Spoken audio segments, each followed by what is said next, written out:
Terribly sorry about the video, folks. We will get that fixed in a moment. Okay.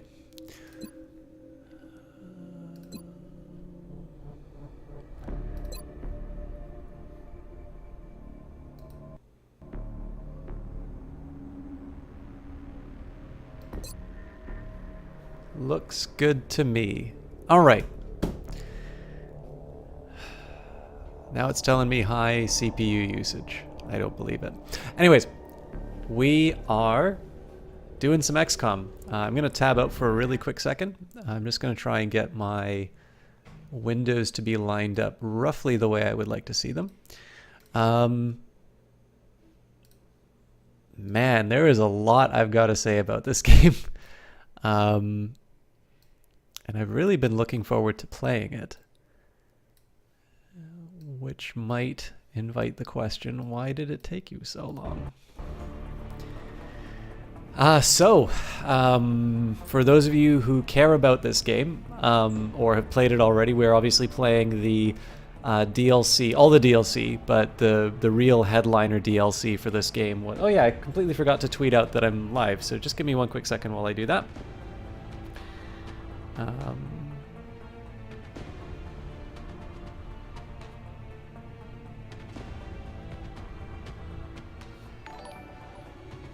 The Eyes of Sin!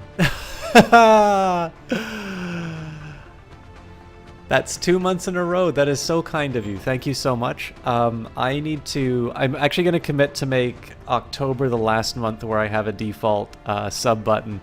But man, thank you so much, Eyes of Sin. That means a lot, especially because I know you know there's no perks whatsoever for subscribing here. And yet you have done so anyway. And I'm going to share a favorite game. Now, if you guys can just give me a second here, like I said, I didn't say I'm streaming yet, so I should probably get that tweet out before I do anything.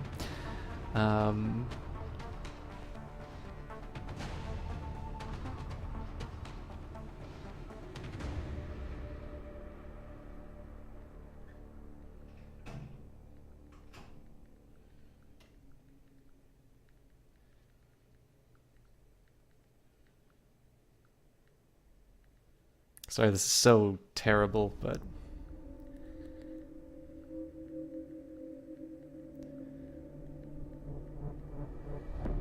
I'm no good at mobile.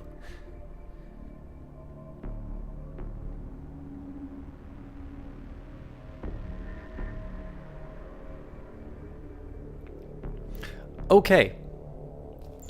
I don't even know who's in the channel right now because that's all covered up by my OBS, but welcome. XCOM Enemy Within. It's the definitive XCOM experience now, at least as written, or at least as presented by the developers. I am really looking forward to playing this game. So it may ask the question, why has it taken me so long? One of the biggest challenges I run into with this game is it's such a success. It is so well loved that it's one of these games where the fans start to ruin it. Because the last time I streamed this game, I got a lot of messages telling me how to play the game, which you know I do not like at all. And I get, every time you stream XCOM, everybody's like, are you playing Long War? Oh, you should play Long War, it's way better. And that is about the same to me as walking into a cast and saying, is like, why are you playing that game? You should play some other one. It's like, you have as many options as you want. Why do you need to come into my channel and tell me what to play?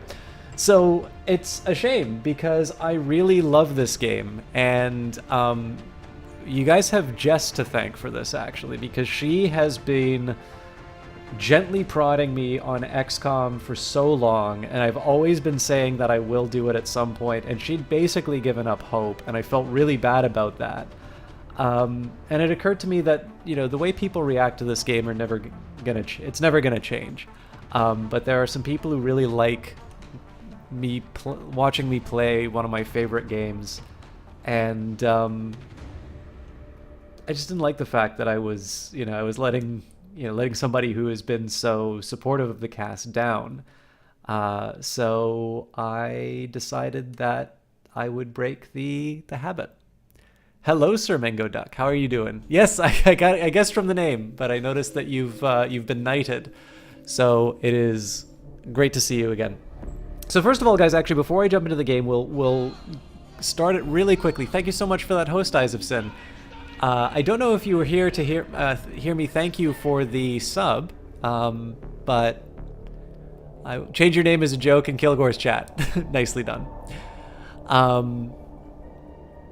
But yeah, obviously it's been a little while since I've casted, and the worst thing is on Friday I'm going to have to disappoint you again because I'm going to a comedy show. So I'm not quite sure what I'm going to be able to do for casting on Friday. I will let you guys know on Twitter.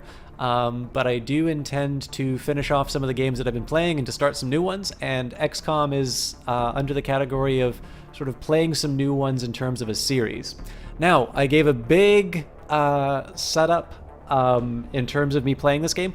I'm going to talk about some rules that I'm setting for myself, because this game I still haven't beaten yet. I've come very close, and I just sort of abandoned the save. If you are playing this game for the first time, I definitely recommend either normal or easy. Classic was this extreme challenge for experienced XCOM players only. I really probably should be playing on normal, but my friend Alex will never forgive me if I play on anything less than normal. Under advanced options, there's some interesting choices. I kind of want to do tutorial and meld tutorial, but I'm going to skip over it for now. I am going to turn on Progeny and Slingshot. I am going to turn off Iron Man. Now, a lot of people will say, well, this is the definitive XCOM experience. I am going to try and convince you that this is not the way to go about it, especially on Classic, because what will tend to happen is you will get clobbered repeatedly and you'll get frustrated. So the way I'm going to play it is this. I'm going to play it on Classic difficulty. I'm going to save the game. And what I'm going to do is, if I fail the mission, I'm going to reload it, which is not perfect, because in this case, obviously, I'm going to have a steady ramp up in terms of victories. But I am going to allow myself to have victories where XCOM agents die and sort of move forward from that. So it's not the ideal setup, but what I'm going to try and do is, the reason why I like that format is it makes the game a little bit of a puzzle game, and you get to iterate over different strategies, and you get to learn from your mistakes. So rather than just resetting the whole game each step of the way, we're going to sort of save periodically and say, well, that path didn't work, so how are we going to get it better? And that's why I feel okay playing on Classic, because it's going to give me a challenge. It's going to say, well, you're going to have to you're going to have to figure this out, but because of the saving, I'm going to be able to say, it's like, okay, well, you know what, that cost me. I wasn't able to recover from that, or my team got wiped out, and we're going to be able to move back. And I think this is really the way that you can learn the game. You guys can, that's really cool, Bingo Duck. And thank you for stopping by. I know I haven't been casting for a while. So Jess, you actually got a shout out for your, you got a shout out for being the one to push me on this. Did you get to hear that, or should I say it again? One feature that I like about this, by the way, so when I talk about doing the save and reload, you can do save scum. So it says loading a save. Thank you so much for that, host Jess. Loading a save game will reset the random number seed, so taking an identical action may yield different results. This is tempting. I'm not going to turn this on because I actually like this idea of saying, it's like, okay, we know where this path goes, so let's try another one. The only problem I have with the save scum is what you could potentially do is you could reload every action that you take and just wait until you get a seed that gives you what you want. So I'm not going to enable that. Damage roulette, nope. New economy, nope. Not created equally, nope. Hidden potential, interesting.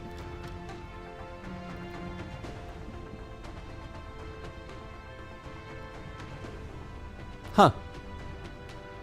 I should try some of these second wave things. Anyways, we're just going to do classic. I'm going to save, and it's going to be a progression of successes, but there is an incentive for me to make them less costly successes. So, all right, so we're going to watch a movie, and then I'm going to talk about Jess prompting me. Those who play with the devil's toys will be brought by degrees to wield his sword. R. Buckminster Fuller.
In light of the recent extraterrestrial incursion, this Council of Nations has convened to approve the activation of the XCOM project.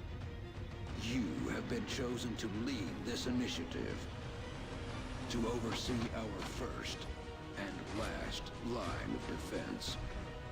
Your efforts will have considerable influence on this planet's future. We urge you to keep that in mind as you proceed.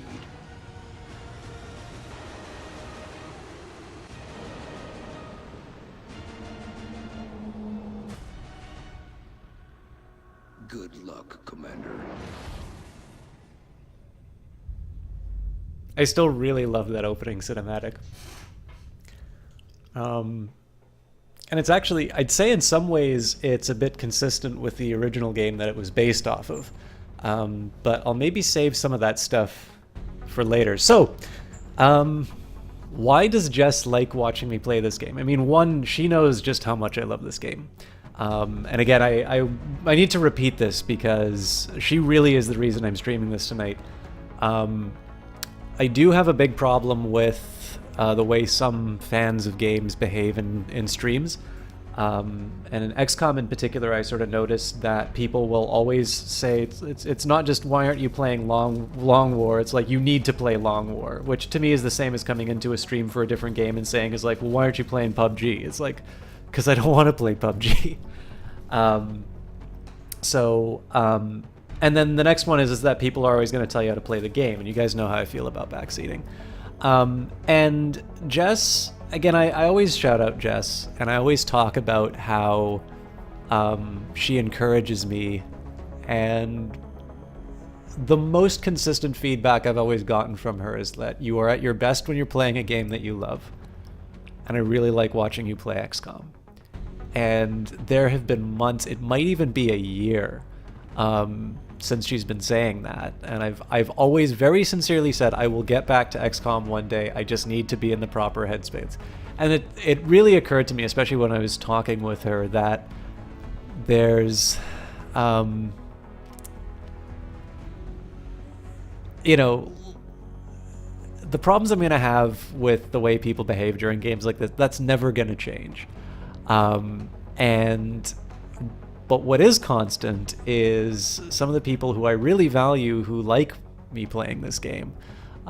They have been watching and they have been waiting for a while. And so do I want to, you know, quote unquote, punish this unseen mass that may or may not visit when I play this game? Or do I want to reward the people who are going to come and have a good time? So I apologize for taking so long, especially to Jess, but to all of you who've been waiting for me to come back to this. And I wanted to make sure, I was actually on a roll with an XCOM session. I was probably going to beat the game. The reason I stopped playing it is because I said I want to make sure that the first time I beat this game will be on cast and I'm sharing it with all of you. So, One of the reasons why I brought up Jess here is I also remember when she was first playing this game. And one thing that I thought was so amusing when I pointed out to her, so she was talking, was like, I don't know where to start here. And then there's air and space, and I said all aircraft and aircraft weapons cost 50% less to purchase, build, and maintain. I said, well, aircraft is a pretty important... I absolutely can explain it to you, MC. We're actually going to start on that right now in terms of the base location. I said, well, like aircraft and things like that are pretty important in this game. And then her chat says to her, it's like, oh no, it's not that important. Well, I'm going to tell you that it is important, and I'm going to build a strategy based entirely around starting in North America, and screw you if you believe otherwise. So the options that you have, you get to start off. This game is very streamlined from the original XCOM, and I am somewhat tempted to play the original XCOM, but we'll do that for another time. So North America will give you sort of a decrease in cost for your aircraft weapons, so on and so forth. And actually, I'm also testing something here because I want to know if this counts for satellites. Europe. Now, this is one of the ones that you would think that you want to go for first, because normally when you play a game, technology is really important. Laboratories and workshops cost 50% less to build and maintain. As it turns out, this is not as important, and workshops matter a lot more than laboratories. So that was a surprise. I usually started off in Europe. Asia, future combat, all projects in the Foundry and Officer Training School cost 50% less. So these are things that you build in the future. For the same reason I'm not starting in Europe, I'm not starting in Asia, which is that these things I'm going to start building after I've developed my bases a little bit. There's South America. We have ways. Autopsies and interrogations are completed instantly. Well, certainly you can do autopsies early on, but I'm sort of making an argument here where, yep, I know it's a super counterintuitive, MC, but it's true. But again, I was going to say, it's like out of all of the things here, as I say with a lot of Stellaris stuff, right? You measure the cost by what you give up, and it's like, well, I can get 50% less on something that I might be building right away because I think satellites might be covered by this. It does say air and space, right? Or South America, are autopsies really worth more than a discount to satellites? No. Finally, there's Africa, which is tempting, right? Monthly XCOM funding increased by 30%. Now, the argument that I'm going to make here is that whatever continent you start in, you get that bonus. Whereas all the other ones, you are going to have to put down satellites in order to get that bonus. So my argument here is going to be, I'm going to start in North America. I'm going to build as many satellites as I can to take Africa, which will increase my funding by 30%. So basically, I'm going to be able to expand as rapidly as possible. And my second priority is going to be to build up that cash. So that's roughly how I'm going to go. It may not turn out, but I'm going to try and back it up. And I think it was the British Andy who followed. Thank you very much for that. The drop site for this operation will be in Canada. We've picked up a local broadcast indicating alien activity within a major metropolitan area. We should get down there and eliminate any hostiles. All right, alien abduction in progress. MELD energy signature readings are positive. Site is clear of civilians. Collateral damage is not a concern. Mission objectives: neutralize all hostile targets and locate and secure the MELD canisters. MELD is something that was introduced in Enemy Within. So if you don't have it, if you don't have Enemy Within, you don't need to worry about MELD. Those were introduced to try and... Strike one, this is Central. You are free to engage all hostile contacts in the AO. Don't take any chances. MELD was sort of introduced to try and move people beyond this idea of sort of sitting back and waiting for the enemy to come in, which is a pretty strong strategy in this game. I'm gonna try not to do that, but if I get in a pinch, I reserve the right to do so. So anyways, like I said, we're going to, this is the game I was on a roll on. I'm going to save here, and I said what I'll wind up doing is I'll save at the beginning of the mission, and I'll save at the end of the mission. That's going to be the rule that I set for myself. Yep, I can see why the aliens like Canada. I do not GT for Life version 1. So one of the things that I try and do in this game, especially, you know, I'm playing on Classic, so I need to keep myself a little bit more, I need to keep myself a little bit disciplined. This game, so unlike the original XCOM, it doesn't have action points. You basically get 2 moves around. They improved the system a little bit in XCOM 2, but basically even reloading is going to end my turn. So the idea here is while I'm waiting for sort of aliens to show up, every time I move, I'm potentially going to reveal some enemies. So what I don't want to do is just run headlong into some unknown area and potentially reveal something and put this guy at a risk. What I can do right now is if I move within this blue area, I'm going to be able to back up and sort of fix any problems that I've worked myself into. There might be an argument for me moving sort of to a higher ground, but as you can sort of see, it's a big rooftop. Like if the aliens are inside the building, then that's just going to take a guy out of the fight. So, oh, I don't know if that exists in the PS3. I didn't even know this was in PS3. I knew this was on tablets, but anyways, enough talk. All right, so I don't quite know what I want to do with this guy yet. So the nice thing is, and this is one thing that I tend to notice people don't always do in the game, is they always say it's like, well, I've moved this guy once, so I now need to move them, you know, again to sort of justify, or to you know, just before I can make some progress. I think this is a little misguided because what you potentially do is, like, it might be better to explain this way. Like, this gives me the option, I've got everybody in cover. And if something bad happens, I'm still going to be able to react to it, right? I'm not going to run into any particular difficulties. I think the approach I'm going to try and take on this one is to move people to the into the building right away. There's probably going to be something off to the right for me to contend with, but I will keep it simple.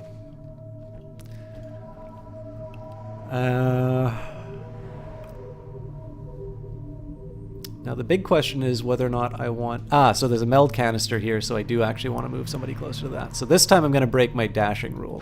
But this means I know that they're going to be able to... Visual on the goods. Okay. So my ideal moves here are not going to reveal too much more of the map. Because of course if I reveal the map and I see an alien somewhere, then I'm going to be in trouble. Solid copy.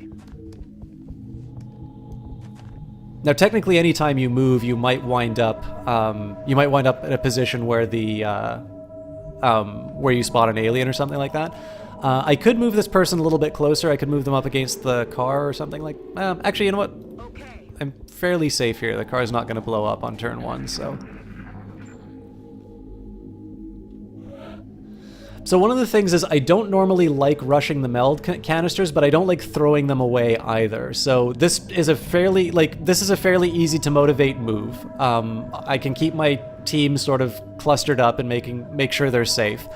And it also means that we're potentially able to get a resource. The other way that you can potentially get these resources, of course, is by see, this is tempting to move them here to free somebody else up for the car, but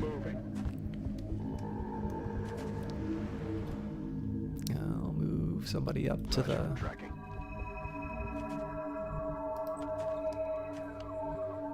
Okay, still no aliens.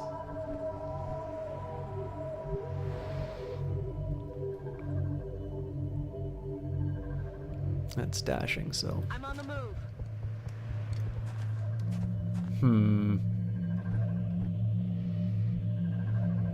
I'm not crazy about moving them, like, out into the open like this, so I'll put them around the side of a car. I think I'm just going to overwatch everybody else. So the idea here, the reason I'm doing these overwatches is that any movement that I make, nobody's really going to be able to sort of fire back. So if I'm going to make them, generally if I'm going to... Where'd that sound come from? If I'm going to make a move that potentially exposes one of my troops, I want to make sure that somebody's going to be able to reply or that they're going to be able to run to safety. All right, so I'm gonna wait. This is a fairly decent place for cover. What we're gonna do is we're gonna start seeing what's going on inside of this building. Commander.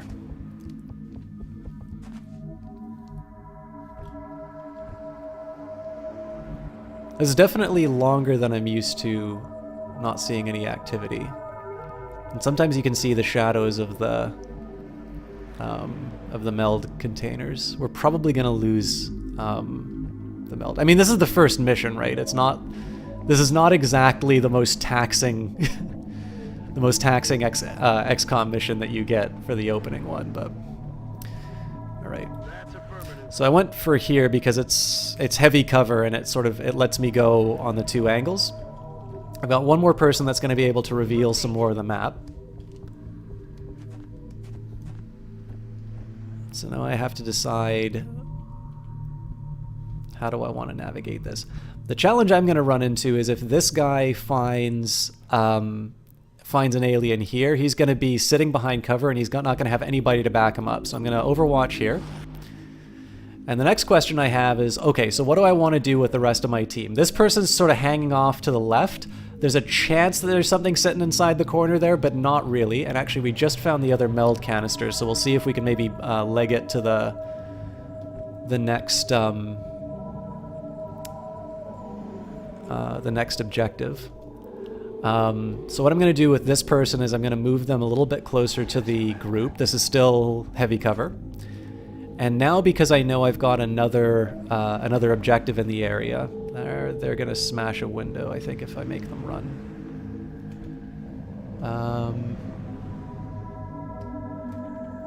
See, the temptation is to run them up against this window here, but again, if they reveal something on the other side of the map, then they're toast. So, and there's no real cover to speak of up here, but I like the idea of having one person on the roof, so I will risk this one.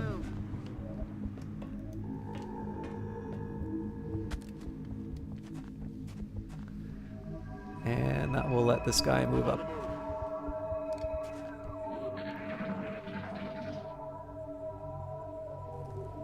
Alright, so I want to be a little careful of this because there might be a patrol that comes around and gets me from behind, but I'm probably not going to be able to finish this encounter before this meld canister expires. So what we're going to do is Kite260, thank you very much for the host. How you doing? I got a bunch of shoutouts to do now.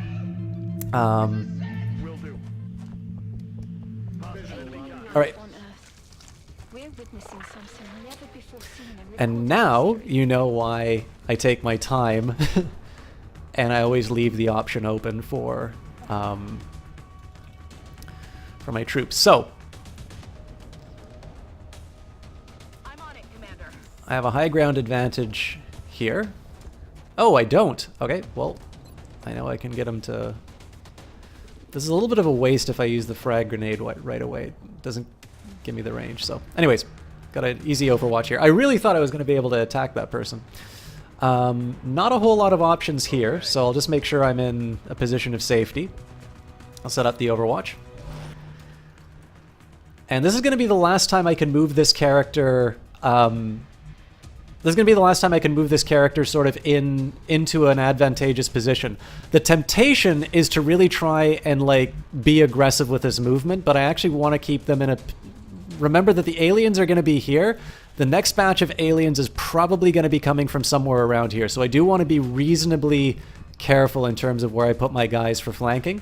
So this is going to be a fairly good spot for any of his friends showing up. So... this is going to be a little bit of waste for ammunition, but there's no point in doing an overwatch. It's a 45% chance to hit. Of course, this game is notorious for its percentages, and I finally actually figured out why I think I definitely perceive, and why I think a lot of people perceive the RNG of XCOM to be unfair. Oh, okay, well, that was easy. Their weapons appear to self-destruct when the operator dies. We should look closely for any fragments that could be salvaged for our own development programs. So the big question here is whether or not I want to go bold and sort of move from this somewhat ideal cover to something closer to the meld canister, or do I hold off?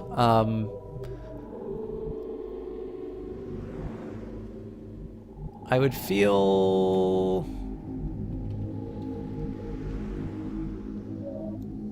I think I can justify this. I could not really justify this, so... Of course, there's always a risk of Overwatch, so... I feel a lot better, too, knowing that there's 5 turns for this thing, so... Okay, so one of the advantages of doing a rush here is that I get a dodging bonus if somebody tries to attack.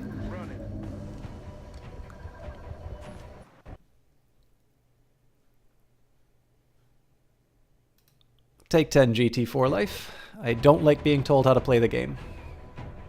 I encourage you, if you own this game and you enjoy it, to play your own game. And in case you guys didn't notice, there's a zero tolerance policy on backseating tonight, so...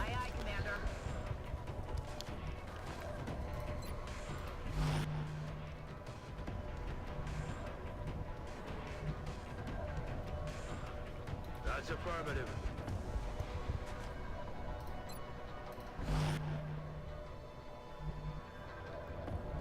So the next thing that I'm thinking of is, what do I want to do with this guy inside this building here? I can hide behind some of these counters, which is a little bit of a weak move because, again, I am slightly concerned that something might come behind me. But I have also been playing particularly cautiously for, like, the very first mission, so... Enemy spotted. Ah! That's what I was afraid of.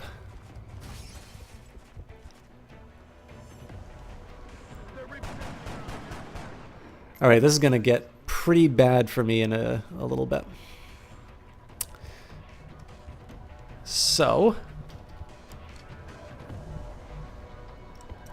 this is going to be the best cover for this guy.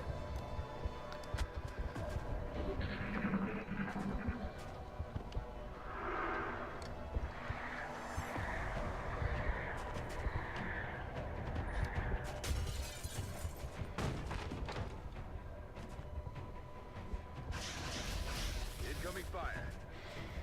So I should be able to get a fairly decent flank against this guy. Actually, you know what? A grenade will probably handle this pair.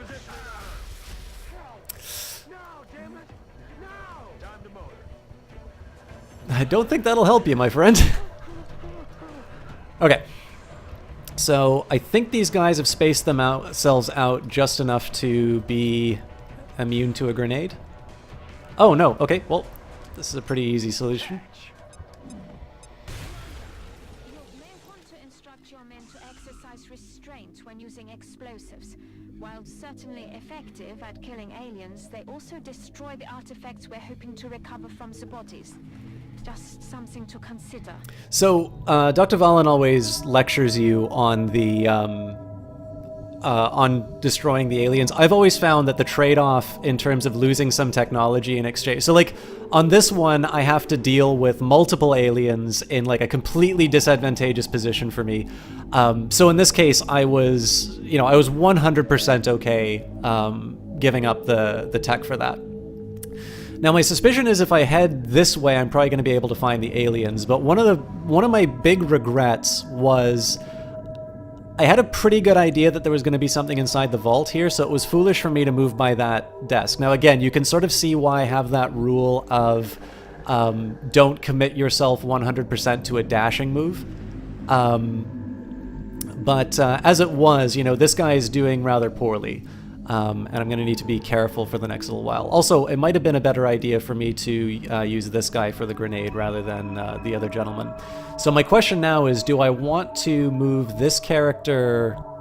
do I want to move this character up on the chance that they'll be able to pop an alien? Or do I want to hold back and see if... do I want to hold back and see if there's a... how do I put it? A chance for these people to come up. I am going to risk it here because I do have a high ground advantage, and it's actually not going to be bad to get some information as to whether or not this guy's going to be in trouble. So, Moving. okay, well, I can give some cover here, which is good. And last question is, what do I want to do with this hombre? I think we'll probably just move him behind this cover. Again, if they're flanked on the side, this is going to be a problem, but I do have at least one person giving cover, so...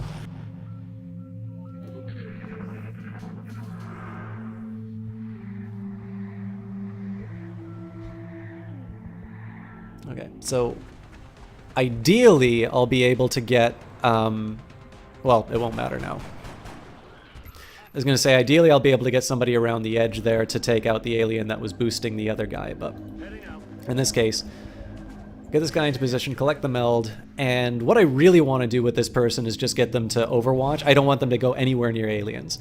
So next thing is, we know roughly where the aliens are going to be. I just want to find some advantageous positions against them, and we should be able to call it a day. One of the big things, you make a terribly tactical alien fighter. Amanda, what are you doing? How do you expect to shoot anything from the inside of that sturdy metal dumpster? I don't. It's safe in here. You deal with them. I mean, I know that's my role. So deep down, I'd like to believe every time I get a message at work that's like encrypted, I like to think, oh man, this is it. This is the call. I'm finally joining XCOM. I've been training all my life for this. And then I find out it's like something about prices or something like that. But yeah, I think Amanda's actually very, Eyes of Sin has very well articulated what my actual role in the Resistance will be. I am going to be a little bit of a baby. So here's the important thing to remember, right? There's no advantage to me rushing anymore. So I can just, take my time, do some overwatches. It is tempting again to move up in this case, but I think I'm going to just stick with the winning formula. And I'm just going to gradually move my units where I want them to be. Aye, aye, Commander.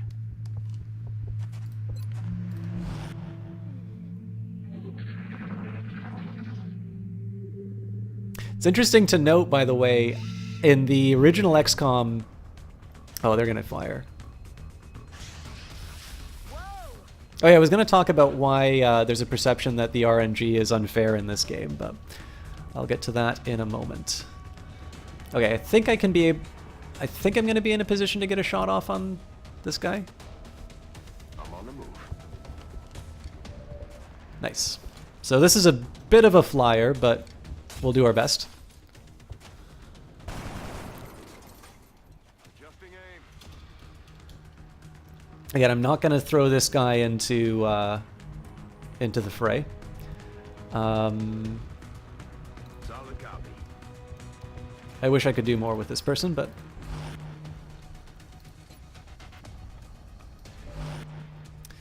So the real question is there any advantage that I can gain? I think it's just still a 45% chance. Oh, 65. Yeah, we'll take it. Adjusting sights.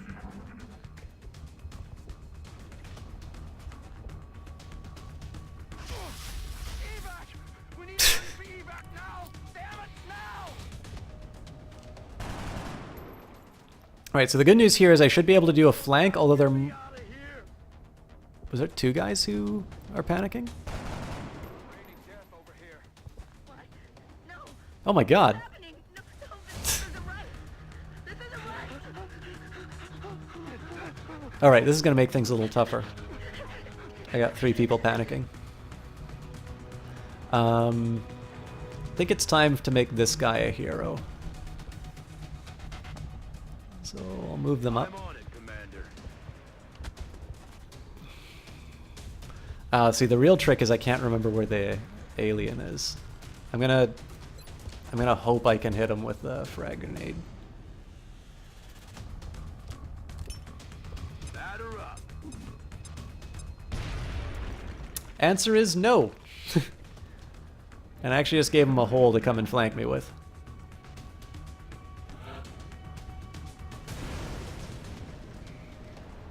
That was probably a really bad decision. So one thing that will help with panic is a more experienced squad. But yeah, just generally not having bad things happen to you is a good way to stop panic. Solid copy. Alright, where'd the little bastard go?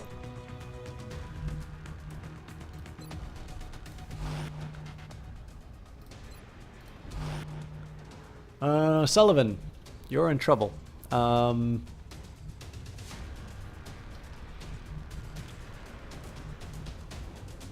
on the move. It's tempting to reload here, but... Alright. I'm going to take a little bit of a chance here. I'm going to put them in a bit of cover. What I'm going to try and do is move them up here so I can get a side shot.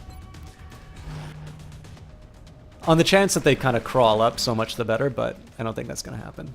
Oh! You hear that? Okay, I'm a little uncomfortable with where this guy is now, if there's some guys on the other side. Actually, you know what? That was a dumb move, because I just moved them closer to something that can hurt them. Oh well.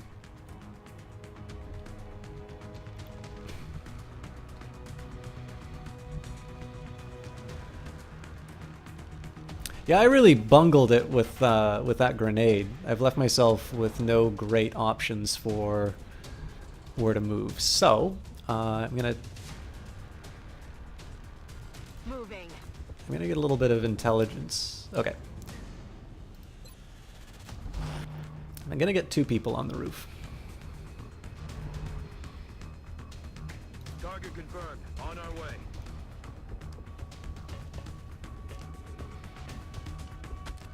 So the idea is that moving across the roof like this is going to be a little bit easier.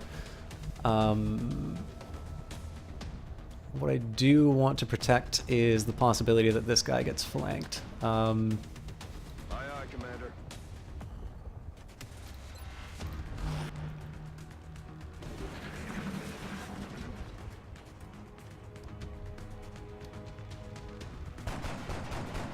If you die, it's your fault, dude.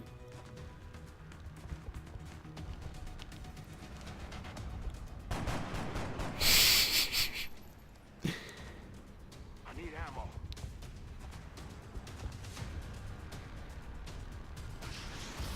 I'm pinned down here. Okay. Moving. Well, that's a shame. What I'm going to do here... I will... Heading there now. I'm going to try and get a little bit of a positional advantage. I have to reload here. Well, I don't need to. Let's try it with the pea shooter. I have a way of guaranteeing this as a win. Just the question is whether or not I get any artifacts out of it. So that's a flank. There we go. X-ray neutral. Good work out there, Strike One. So Commander, the labs are on high alert. Teams are standing by for your orders. We can begin researching the newly recovered artifacts immediately. that's normally not how I would start the first mission, but it's a nice little model of sort of the principles that I would use in a playthrough like that. So there's one of two things that you want to do. You either want to secure the meld by getting to those sites and collecting them. So this is what happens if the aliens are moving around in disadvantageous positions for you. And then, of course, so what happens there is, of course, you pick up the meld, and then you get to decide the terms of the engagement. The next one, of course, is that you don't rush off into the darkness hoping that something doesn't turn out. So even though I made that blunder in terms of finding the aliens in the vault, I was able to sort of recover from that and get the person into cover. If I had used 2 moves for that, they would have been flanked and they would have been dead. So in this case, I have 2 wounded soldiers, but it's better than having 0. Hello, Johnny Big Time. How are you doing, my friend? I think it's going to be time to do the shout-outs in a minute. And of course, the last thing about this was the reason why I felt safe not reloading and using the pistol. I took this guy, the idea was to try and take out an alien using the gun because that would give me the weapon fragments. If that guy had missed, what I would have done is I would have taken the person on the roof and I would have thrown down a grenade to finish the engagement because I was almost certain that was the last alien. So anyways, that's just a couple of ideas of roughly how I'm going to do the playthrough. So I'll talk about why the RNG is perceived as unfair in this game. To the research labs. Um, Commander to the research labs. But I'm going to do the base stuff, and then I'm going to do some shout-outs, because there have been some very patient people waiting. Welcome to XCOM HQ, Commander. By the way, British Andy, thank you for the follow on I'm Twitter as Central well. Officer Bradford. My role in this project is twofold: providing tactical support for our field operations, and keeping you briefed on the current situation. My efforts should allow you to focus on the bigger issues at hand. Speaking of which, we have a soldier waiting for a promotion in the barracks. I'll let you get to it.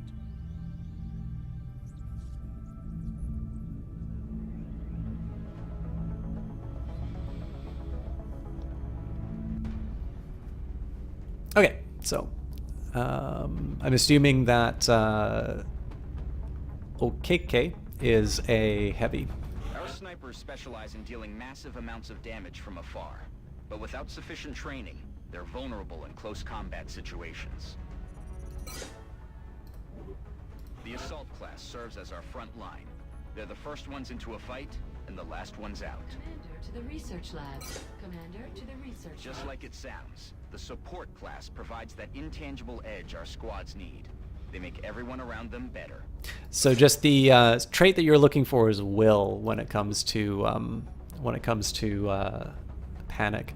So let me just take a quick minute and give some shout outs. So we have got the lovely Miss Jessie Quill. Reason I'm streaming this game. She actually wasn't the first person, but I feel like I need to. Artifacts are being unloaded, and the research team is waiting your orders. We'll get started as soon as you give the order, Commander. I feel like I need to properly shout her out, especially because I think she's going to be at the gym soon. But Jess is a very dear friend of mine. Obviously, one of the few people who has the mod sword. The other person is just a mod in name only. Commander to Um, the research labs. well, I'm going to Commander cover the that research in a little labs. bit, Johnny Big Time. So, but I also am going to talk about your stream. Actually, I think I'm just going to show one of your clips, honestly, because your XCOM playthrough was legendary. But yeah, Jess is a wonderful caster. If you guys liked Observer, she is playing that right now, and I always like to say that I really value her. All right, already. Okay, we've got xenobiology, weapon fragments, alien materials, meld recombination, sectoid corpse, weapon fragments, meld.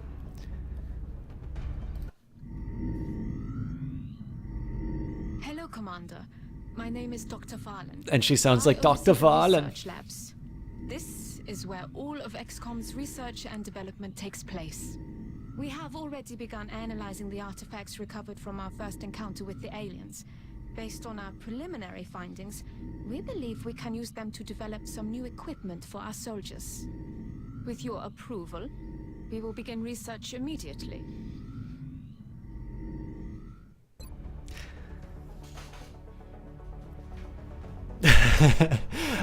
So Jess is a lot of fun. She really does story-based games very well. She has got a background in psychology, so she'll talk about mental health issues. She will talk about some of the motivations of characters. She'll talk about the moral decisions that they face. It was a real treat to watch her do Hellblade: Senua's Sacrifice. I think Observer gives her a lot of material to work with as well. For October, she's very focused on cybersecurity, one of the only Americans who is. But she's really a very talented caster. Some of you are going to be going to TwitchCon. She is doing no less than 3... For fuck's sake!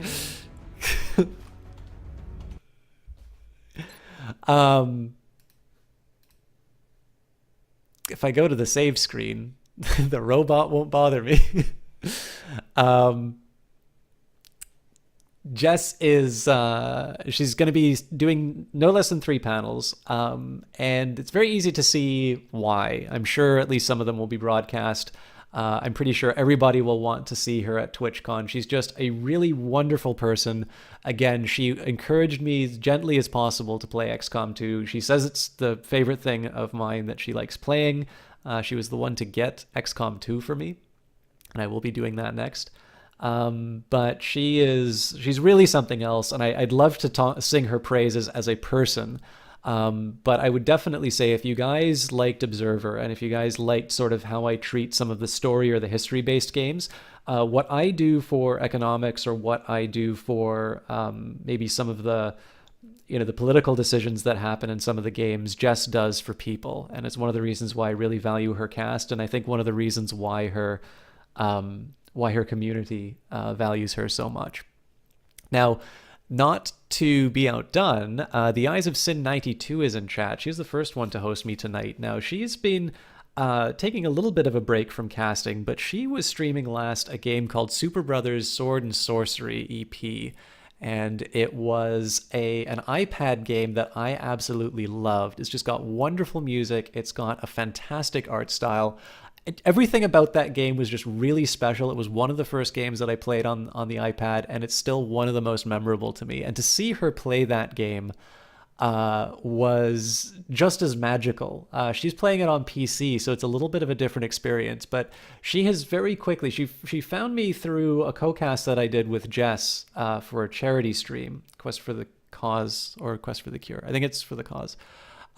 She is an absolute sweetheart. You will probably have noticed she's become a really involved member of the community, somebody who just makes me really happy to see her in chat each time.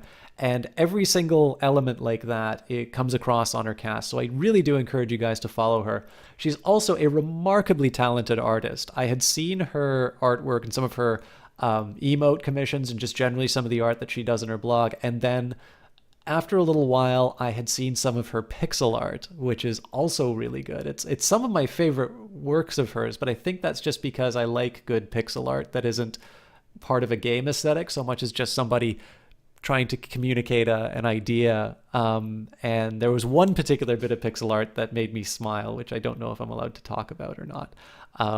But she really is a very talented artist. But what I was maybe not so much surprised, but just envious of was that she's an incredibly talented caster in her own right. So it is not merely just a shout out for somebody who has become a very valued member of this community so quickly, but somebody who I feel very comfortable recommending to you all.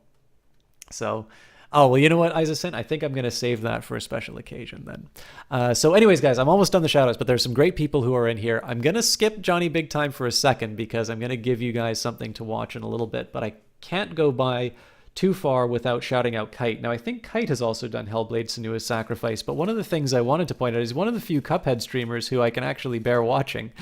Kite's a really great guy. He's an incredibly friendly person and really supportive of a lot of casters that I know.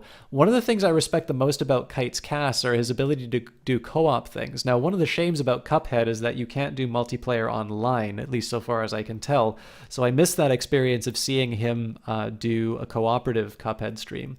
But Kite is just one of these genuinely nice people. He's always very, he always just seems very grateful to have people in the cast. He plays a really interesting variety of games. He's actually one of the people who I really love watching him play Metal Gear Solid Revengeance, or I feel like I've got that name wrong, or Metal Gear Rising Revengeance or something like that. But Kite is just... Kite's just a great guy. He's actually, one of the interesting things about him too is every time a streamer makes a recommendation in terms of a caster to watch, he follows and checks the person out. Like, this is one of the big things. If it seems like I turn off the game and like take the time to do the shoutouts, one of the reasons for that is I do not like being that caster who's like, oh yeah, this person hosted me, so I need to say something nice about them. I really would like you guys to give these things a chance. I know I'm not able to have a 100% recommendation success rate with everybody because there's just some casters that some people like. Like, I know some of you may not like Super Brothers Sword and Sorcery, and maybe Eyes of Sin just isn't your thing. I think you're crazy if that's the case. Same with Jess, same with Kite260, but I understand that people have different tastes. And that's fine. But one of the biggest things is that it's so easy for people to just sort of throw around terms like they're epic or, they're the best caster ever or something like that. There's no content. So I love giving you guys some reasons for the caster. And Kite, I think one has given people a lot of shots and just genuinely seems to be involved in a lot of communities as a result of checking out the recommendations. And it really comes across because the other thing I really respect about Kite is he's one of the people who I think has been able to do co-op casts with anyone and has done an amazing job of it. He's somebody who's really able to involve their community or involve maybe some other casters, even people who are casting for the first time, and he's always able to make it an entertaining cast. It's something I've tried to do and I've failed. I fail with people who I get along very well with for co-casts.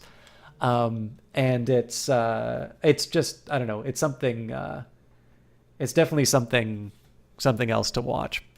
Now, I'm going to tab out of the game because I have saved maybe not the best for last, but definitely somebody who I'm looking forward to showing you guys a clip of. Johnny Big Time has already done XCOM. I don't remember what difficulty you did, Johnny Big Time, but I had the time of my life watching him stream XCOM. I think it was when I started like reflexively clipping everything that he was doing. But he is just, I don't know. He will find the fun in any game that he plays. His experience with XCOM is just one of the things that, I don't know, like you have to see it to believe it. Like it's just, everything about it was wonderful. Johnny is somebody who he seems to have like a great line for just about anything. And he is, again, just one of these people who is always just seems very grateful to have people in his channel, always treats people with respect. Even when he's mad, I have the time of my life in that cast. And like I said, one of the most clippable streamers. So I'm actually going to give you 2 XCOM clips. This is, I think, from his like first or second day where he was playing it. And this is actually just shortly after the clip feature was added. But here is him doing one of his first or second rocket shots. Rockets away.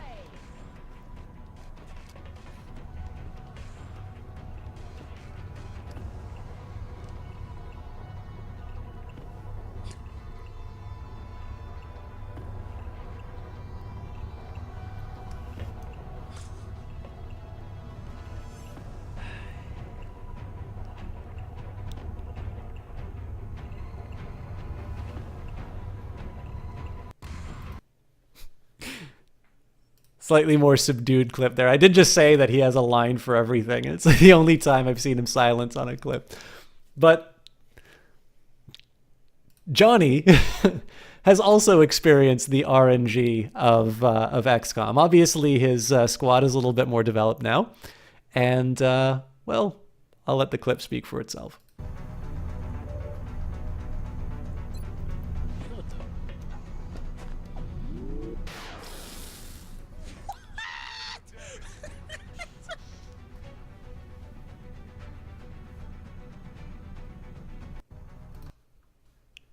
So for those of you who are unfamiliar with XCOM, you'll be seeing a lot of that coming up in the cast. I don't even know if I can shout out Johnny after all of that stuff. It's just, he is an incredible caster. He is it's the most fun that I have on Twitch. He's something else. And he makes it look effortless. Like I do not know why I even bother casting when Johnny is around. I realize our troops have to put their own survival first, but every alien we use explosives against is one less opportunity to recover new artifacts. It's because the sniper rifle actually gets less effective at close range. Like that was literally a coin toss for your shot. British Andy, I saw your tweet recommendation. Thank you very much for that, host. How are you doing? I believe I know you from one of the Vancouver Twitch meetups, don't I? I'm sorry, my memory is not good. All right, so I am going to do a slightly... Oh, not a problem, John. I mean, the shout out was basically you. But I have been teasing that I was going to talk about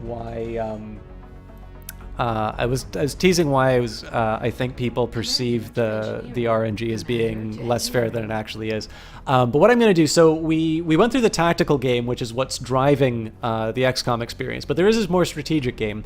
Part of that's going to be deciding what research we do. So we've got xenobiology, we've got weapon fragments, alien materials, and meld recombination. Here I'm going to go for weapon fragments because the problem I tend to run into is that for the rare times that I score a hit, if I can't turn that into a fatality, I am usually what happens is I'll go all in. I'll potentially expose my my unit to some danger.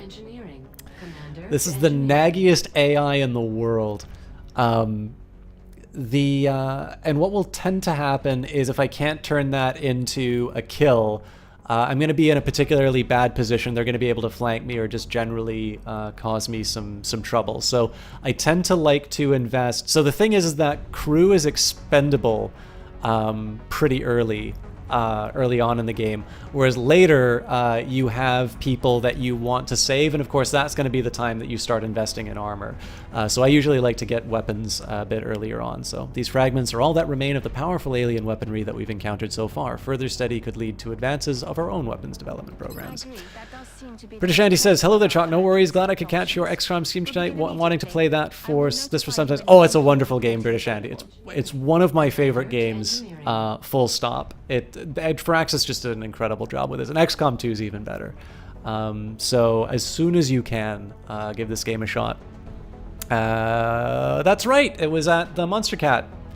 I've been to all of them, at least until I moved to Ottawa. So.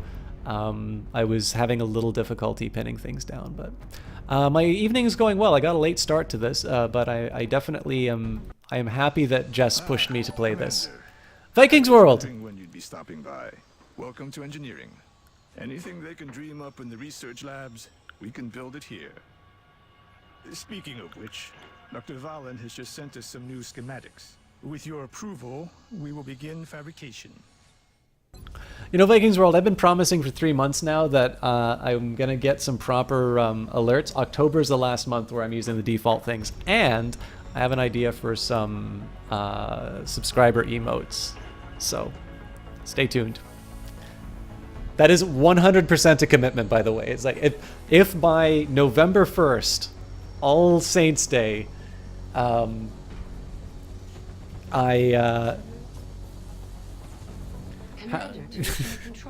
you do animations, huh?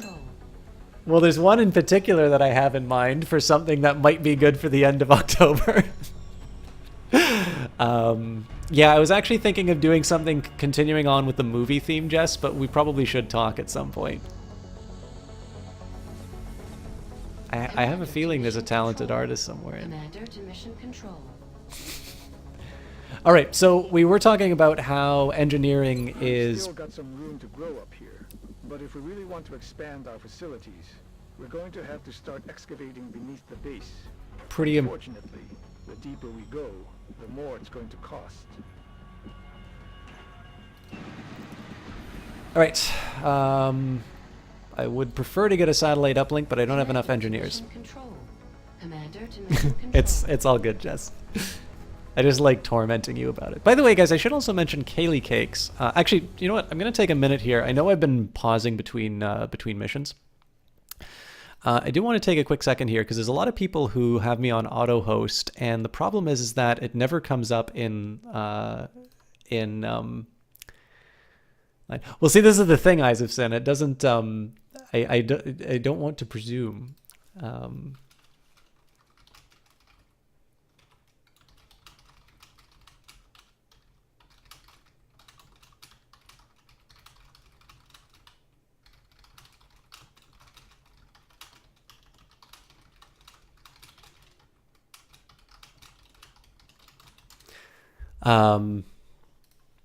Anyways, I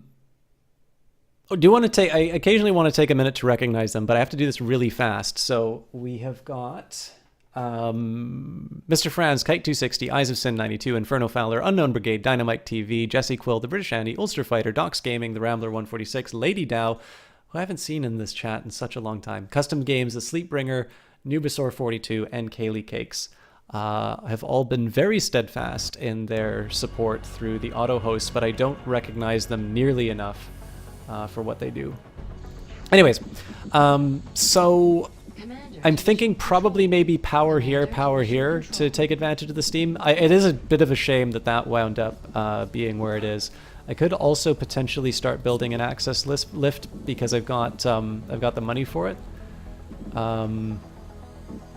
Not sure. Anyways, let's build a satellite. Actually, I'm gonna go to the situation mission control. Oh, I don't have the situation room yet. I just wanted to know how much space I have for satellites.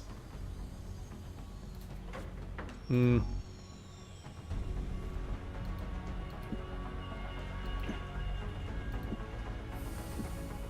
am really tempted to build another one, but that would keep me...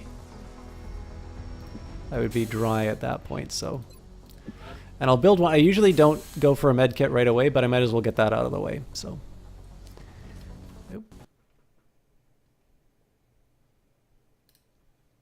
Yep, totally understand, Jess. So I'm sorry, you'll probably only see one tactical mission tonight, but that's... Hopefully you'll have a good time with it. Anyway, sorry guys, I'm losing track. So it sucks a little bit that these guys got wounded, but it does give me a chance to train up the rest of my team, and we'll wait for the next event. All right. Commander, we've picked up multiple requests for assistance. Abductions in progress are marked on the hologlobe. So I'm pretty sure I'm going to go for this Chinese mission first. The money's nice, but getting the engineers is the most tempting. And I sort of know that I'm already going to be putting some effort in on Europe and South America. So right now there's no panic levels that I particularly need to worry about. So in this case, just the bonus engineers is kind of my major worry. Real question is whether or not I want to bring the support. I think in this case I'm going to bring all rookies. And with that in mind, I will not bother with any med kits. That man has excellent facial hair. That's another reason you should watch Johnny Big Time.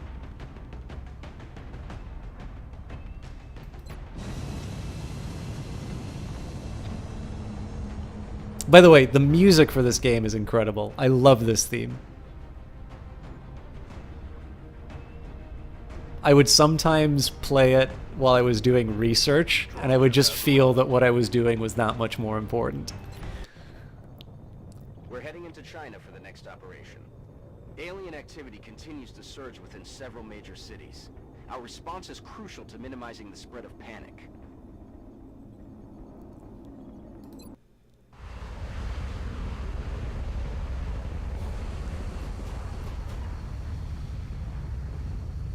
Central, this is Big Sky. Strike team is touching down now. Alright, as usual, start of the mission I'll save, end of the mission I'll save. That's my rule. Roger, Big Sky. Reading you 5 by 5. Strike 1 has the green light for deployment.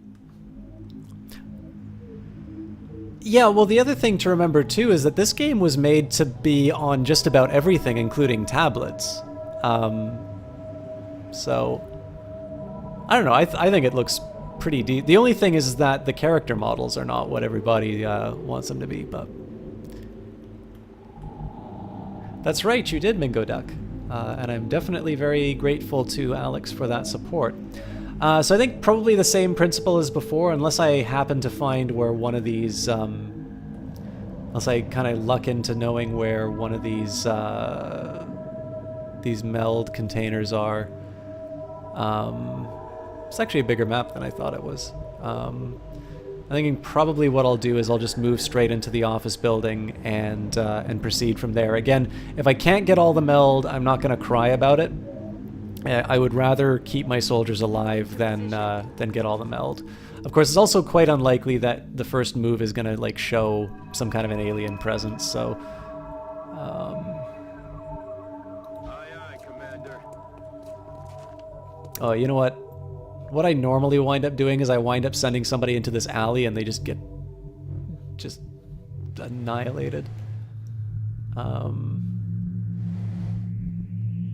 This is not a great spot for my my team to be, but it does do a fairly decent job of protecting them from the Alley of Death, so...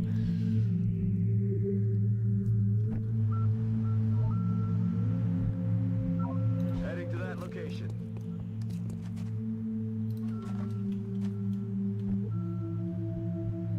Aye, aye, Commander.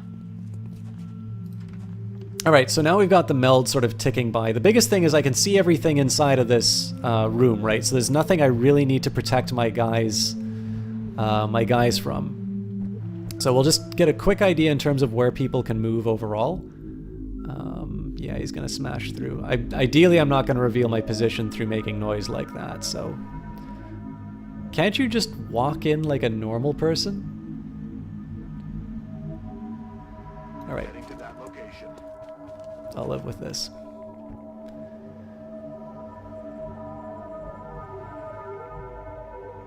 Move into position.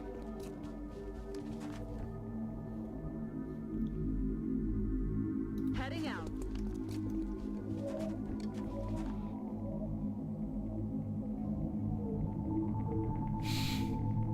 This guy just really wants to smash through things. I'm mildly tempted to...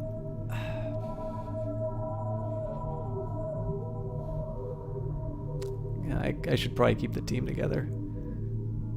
Again, as long as I don't smash through something, I'm okay. Seems like I can only put them here, so... Not great, but I'll live with it. Alright, so... Oh. Man, that's a nasty place to put it. I think I know how I'm going to handle that, but it's going to be a pain. Actually, you know what? I should probably just try and win this, and not chase the meld. Okay.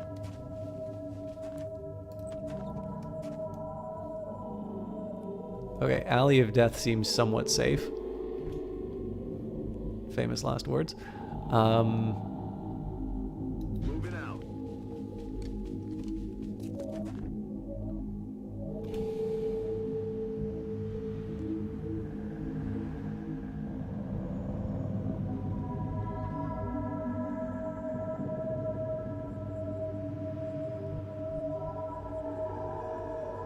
Orders confirmed. On the move.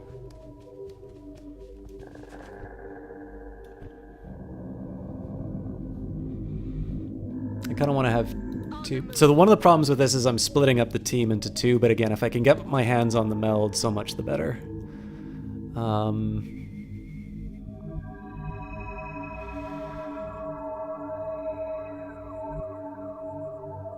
I kind of prefer to close the door right now.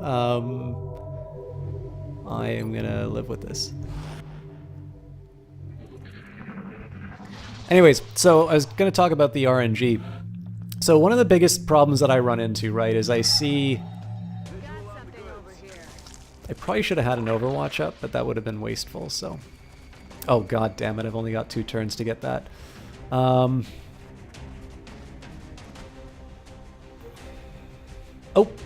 Oh god, this is going to be such a terrible decision. So I can either run them with safety, or I can try for the shot. Let's risk it. Cool. So what I need to do is protect the person from the shot from the roof.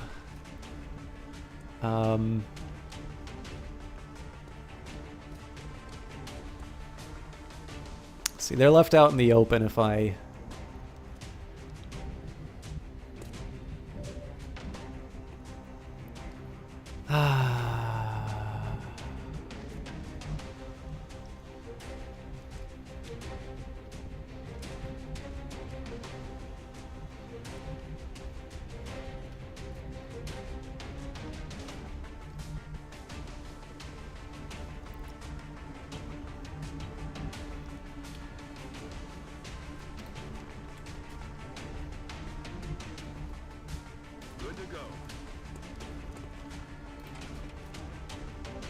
think it's going to be very hopeful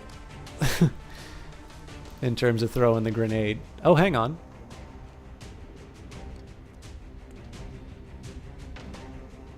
Yeah, that's not happening.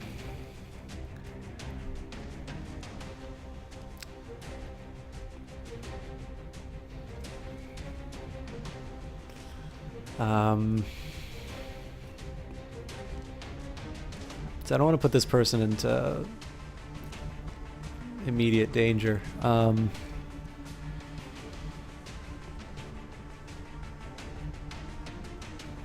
not sure what I'm going to do with them yet. All right, let's just hope we get lucky. Oh my god. Man. I don't know why people complain about the RNG on this. You love my streams 10 times. I won't tell him you said that, but I really appreciate it. And of course, I think you're absolutely right, Minko Duck. So, about the RNG, one of the reasons... So, I looked into this quite a bit. I know there was a rumor for a while, it might even be true, that... So I know in Civilization, one of the things that they do is they cheat on the RNG to make the player do better than they should. Ah, crap. Move into position. It's not a strong Overwatch, but it's what I got.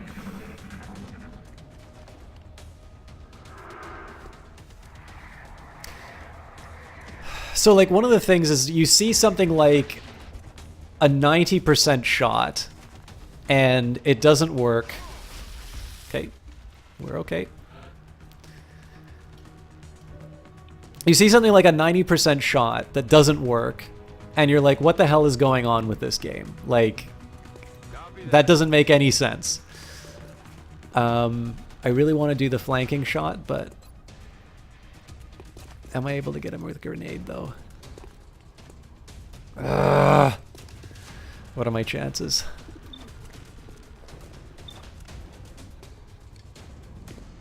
I mean, a bird in the hand, right?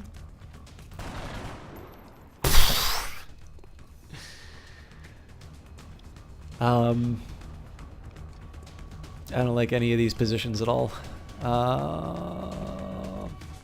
Solid copy.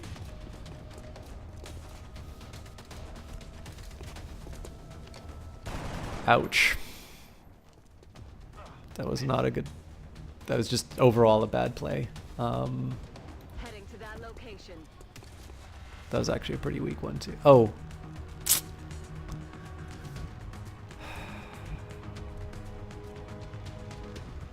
Aye, aye, Commander.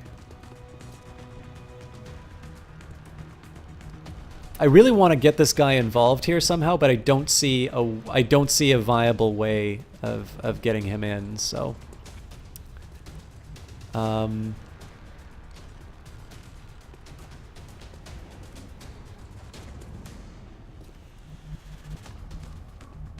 it is tempting to get somebody on the roof right now, but is there a better way? Rolling out. I might reveal some aliens here. Alright. Hopefully my guys survive, but... I was really hoping that flank would win the day.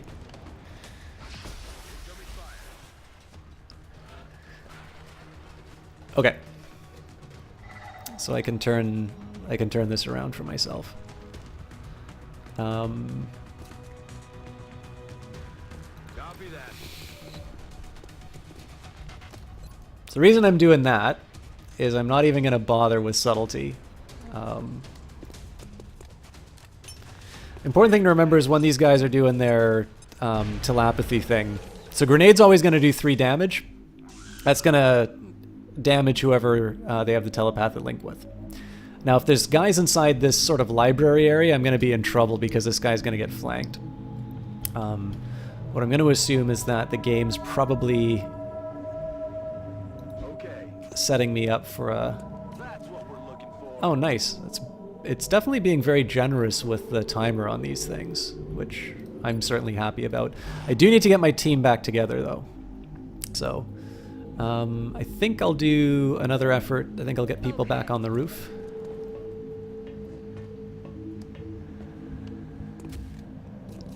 Okay, actually, sorry. I really need to say this thing I was going to say about the RNG. So one of the reasons why I think there's the perception of this game having unfair RNG is the fact that they use a seed at the start of every mission.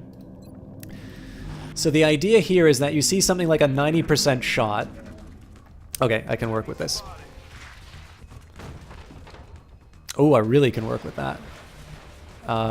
My person on the roof isn't too helpful here, but I can definitely turn this into a favorable exchange for me. So number one, we're gonna get the goods, and then number two, we're gonna get to safety. So part of this might just simply be moving my guys into a more advantageous position on the roofs here.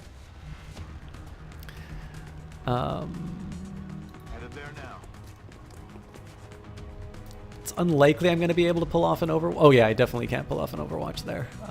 So we will move up.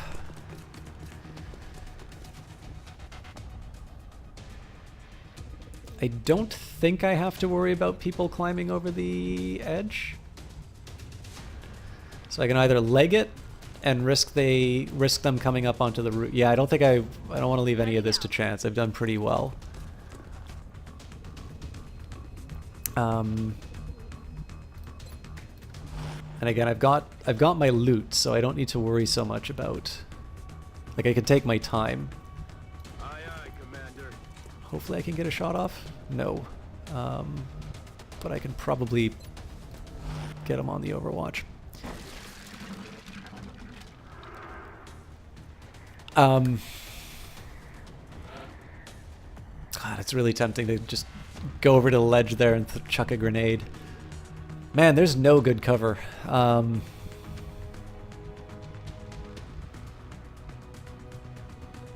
the move. Who's hosting me? El Canoe, thank you very much for the host. Welcome people from El Canoe's channel.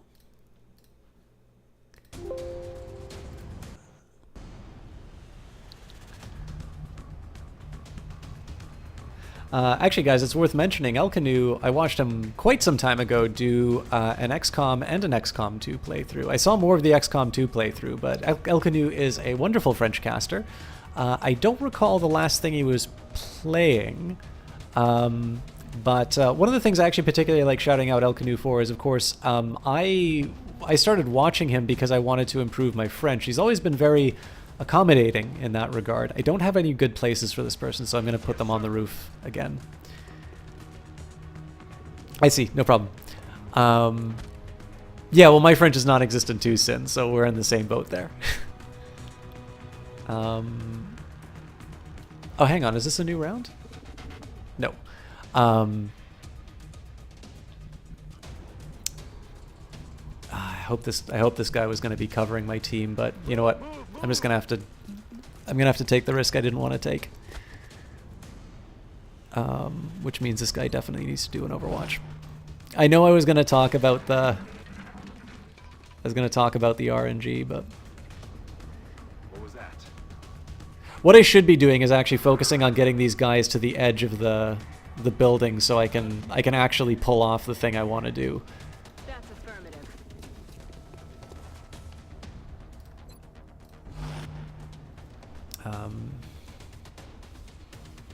Yeah, man, there's no cover.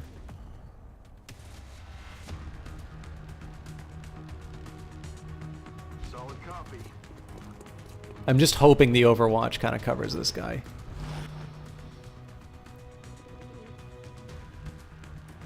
Heading there now.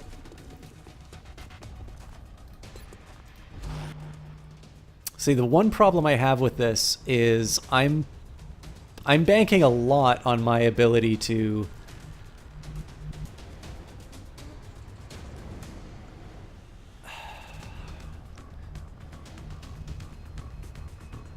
I'm banking a lot on this guy's ability to survive against two sectoids. Yes, Commander. in this place, but I gotta go for it.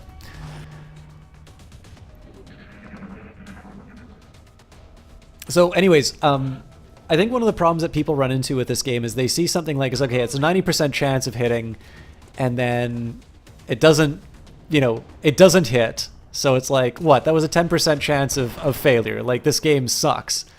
And I think the reason why people think the RNG is twisted or unfair is they'll like reload the game or whatever, and they will, you know, they'll see the same probability, and then it'll miss again. And it's like, well, what the hell is going on with this game? Like, you know, I've just seen an apparent, like, 10% probability event happen 3 times in a row. This is ridiculous.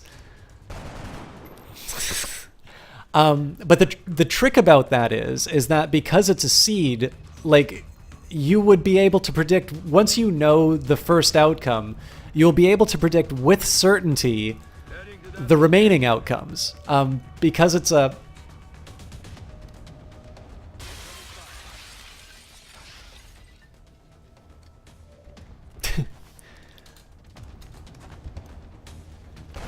You're all fucking fired. Damn it. Enemy is still alive. Whew. This game is merciless. Alright. We're gonna go for the extra flank.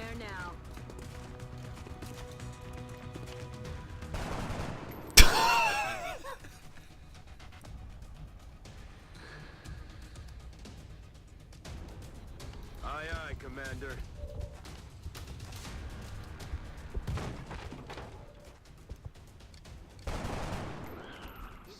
Got no ammo. Okay, so there's definitely a guy over to the side here.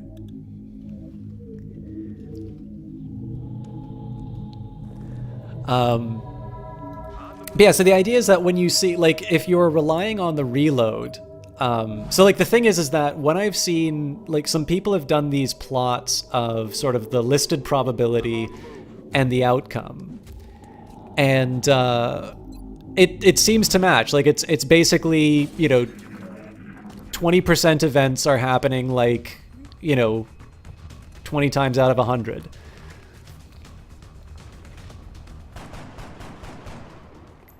And now you know why I'm going for the points in the Cover my flank. Moving to position. in the weapon fragments.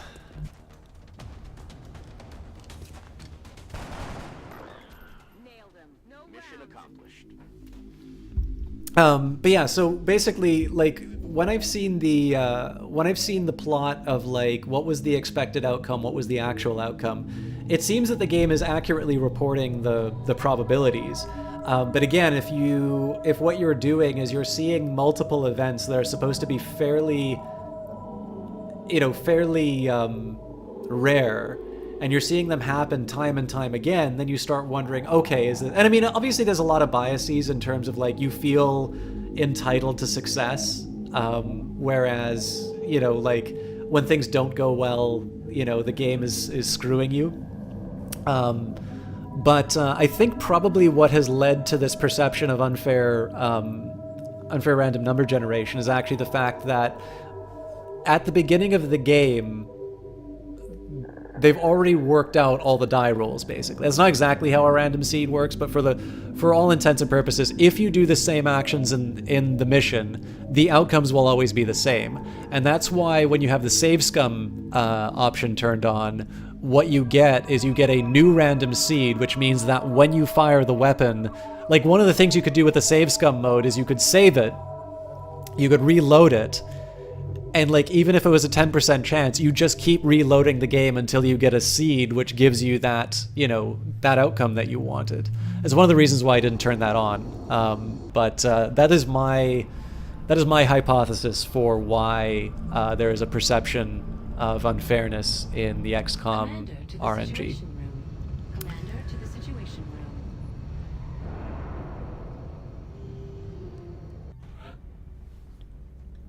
room. Ooh, 2 heavies. Heavy weapons specialist provides a crucial service to the squad. With the rocket By the way- launcher in tow, there are demolitions experts. Johnny does not actually have this facial hair. I'm just saying this is like Johnny-like.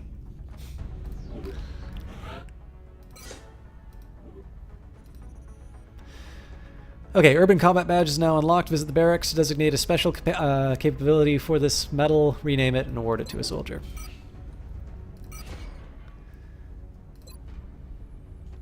We will be in touch, Commander. They really are.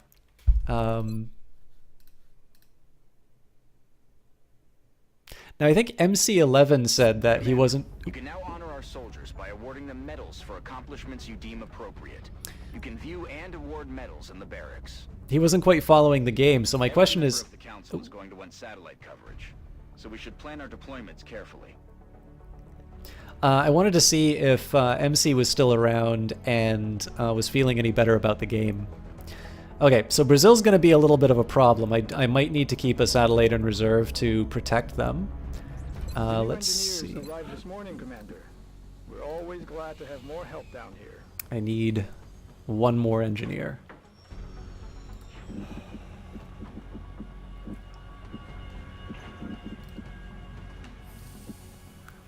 But it costs me 130 for a workshop, so I'm not going to be able to get them anyway. All right, well, I'm just going to sit on my satellites and we'll see what happens. Why did Firaxis go with seeds to predetermine the outcomes of the die rolls rather than doing the rolls on the fly each time? Was it specifically to counter save scumming rolls? Maybe. I don't think I've ever heard a design reason for doing so. I mean, so one of the things for me, Ricky Guitarist, you'll notice that I'm saving the game each time I move on, and one of the things I like about it is what that allows me to do is I get to go back, and rather than having to play the game all over again to figure out how I react to the situation or how I work properly, what I can do is I can load up the mission. I can say, I know that particular plan of attack is not going to work, and instead it becomes a little bit more of a puzzle, and I sort of work my way around it. And I actually think they built that into the sort of the story of the game for XCOM 2. I suspect it's probably to give a... I suspect it's probably to give a level of predictability to the game, but honestly, it is purely speculative on my part. Anyways, let's assign the power.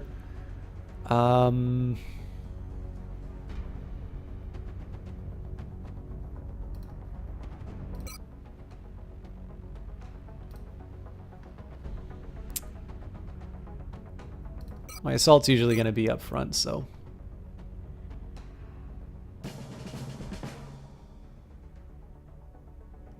But I mean, keep in mind, Ricky Guitarist, even if it is to prevent save scumming, I mean, they...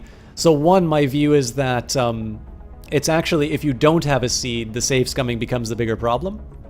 And they added the feature in, so if you didn't like the seeds, you could always get around it.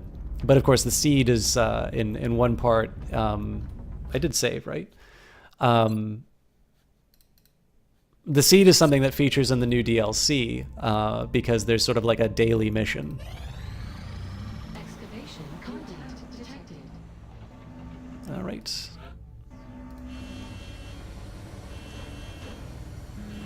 This might have to be my last mission because I need to finish before midnight. I realize it's not too much XCOM for the evening, but I wanted to at least get a start in. We have eyes on the bandit.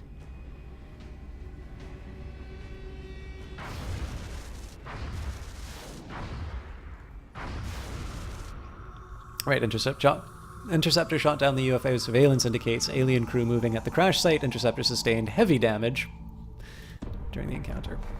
Central, this is Voodoo 3-7. We have a confirmed kill on Bogey 001. I repeat, the UFO is down. How copy, over? Solid copy, Voodoo 3-7. Nice work. Central out. All right, people. Retask Recon Satellite Bravo and get me a visual on that crash site. She's coming into range now, sir. On screen. Magnify.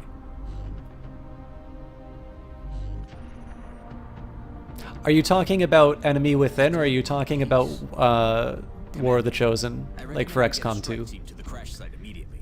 Because what I mean for War of the Chosen, like there's a daily mission that you do, and it's sort of like a competition with everybody has the same mission to accomplish all this stuff. I think it's a really neat idea. Again, just because these are early missions, I'm gonna send the rooks.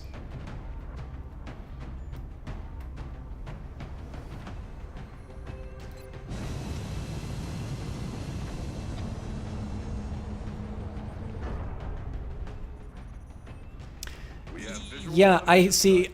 Because I haven't beaten the original XCOM yet, I didn't think it was any sense for me to buy the new... From what I understand, it is worth it in terms of the content that it adds. But for me, it's like, I'm going to play the original XCOM first.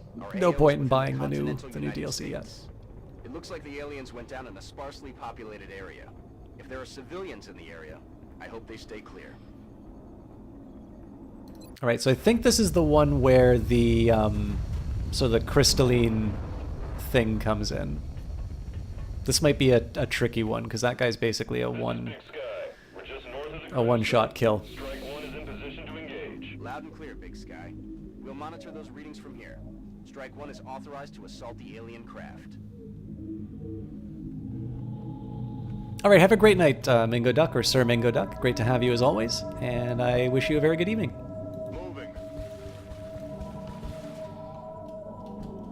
Incidentally, one of the things that I never quite understood about XCOM, so one of the things about the original XCOM is that I think Julian Gollop, some of his inspirations in making it were playing games like board games. I think Sniper was one, maybe Squad Leader.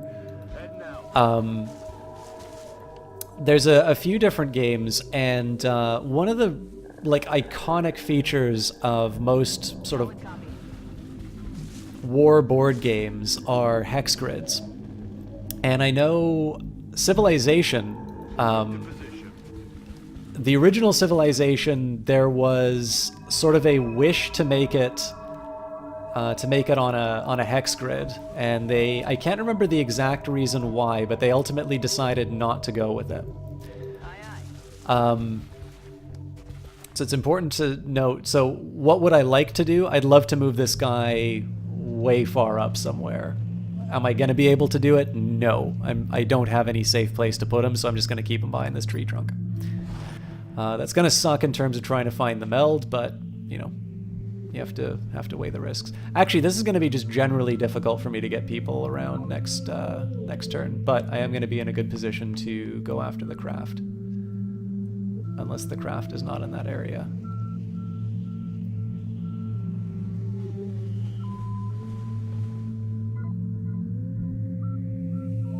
I'm pretty sure it's forward. I haven't had a case where it isn't.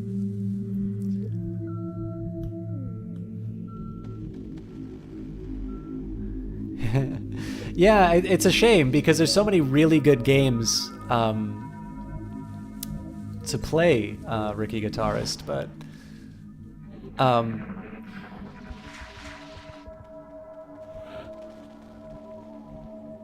okay, well, that's a nice indicator. I think what I'm going to do is I'm going to do one big bold run because he's going to have some guys to back him up.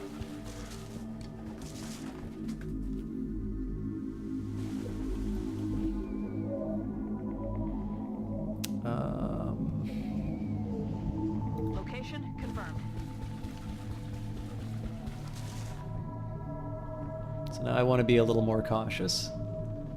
Headed there now.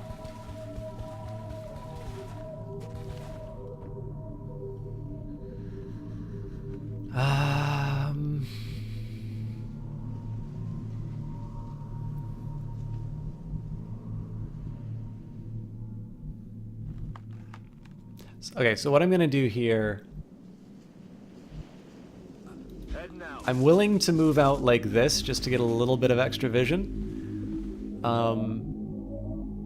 know what? I hate myself for doing this, but I'm going to go for it. So if there was a guy that got revealed through that, I was going to be really upset with myself. I'm probably going to lose a meld.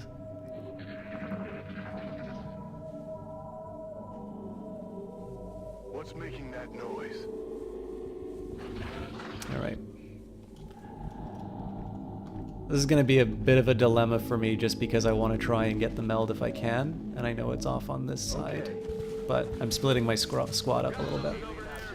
Metavis, thank you very much for the host. I got 3 rounds to get there. How greedy am I?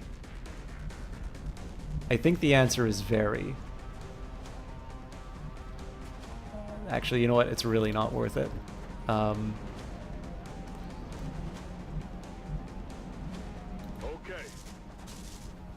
might reveal a second squad here. Nope.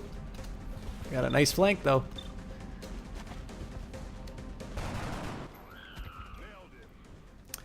How are you doing, Metavis?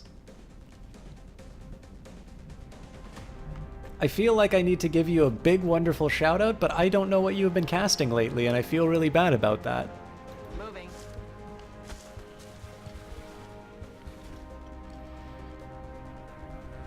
You know, I might be able to take one of these people who aren't able to do anything anyway and try to get them to do sort of a Hail Mary run on that. I mean, I can't suppress this guy, but I might as well go for the shot. Okay-ish. Well, I wish it was fully okay. I'm playing one of my favorite games, Metavis. I don't think I could say anything but quite happy. But sorry to hear things are not going as well for you. Hopefully this will force him back. Okay, so the big risk for me is pursuing this meld, because it's possible I'll trigger some alien response on this side, and this guy's not going to be able to defend himself. But looks like we're generally okay there, so I'm going to try and push my luck a bit in terms of positioning. Again, just set myself up in a little bit of a defensive position.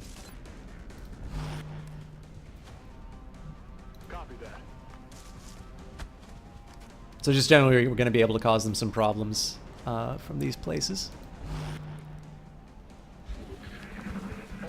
Damn it. That's going to be tricky.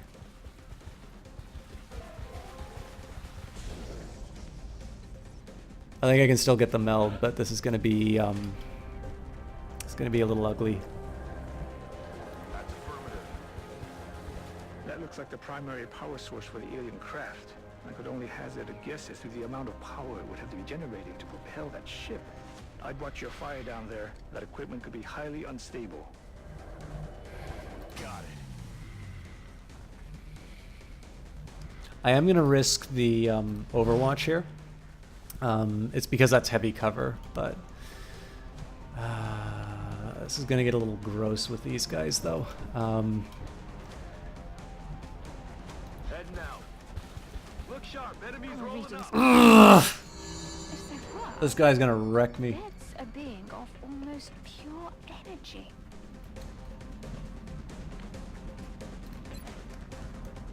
So one of the biggest reasons for doing this is I want to destroy his cover. Suck on this.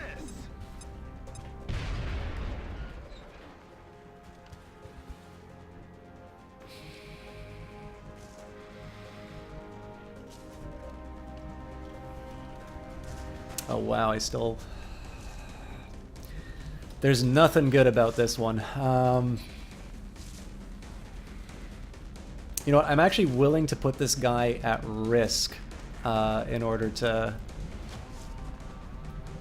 try and stop some of this nonsense.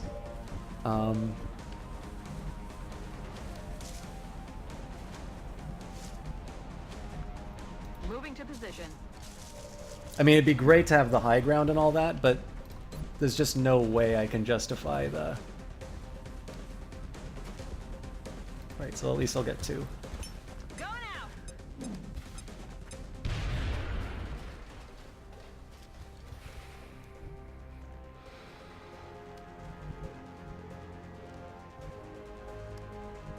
So this guy's gonna cause me problems.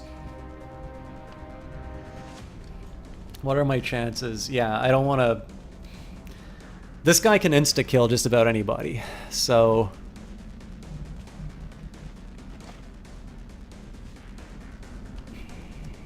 See, the thing is, this thing can move to flank this guy anyway. There's really no good options.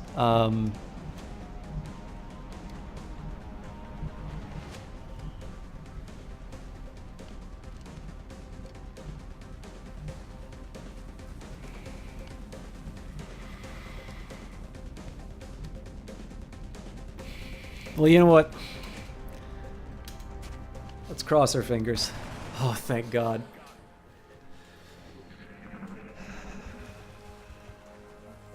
Oh, and I'm sorry. You know, I'm sorry to hear about it, but I'm really happy. Jesus. I'm really happy that that's the way that you're looking at it.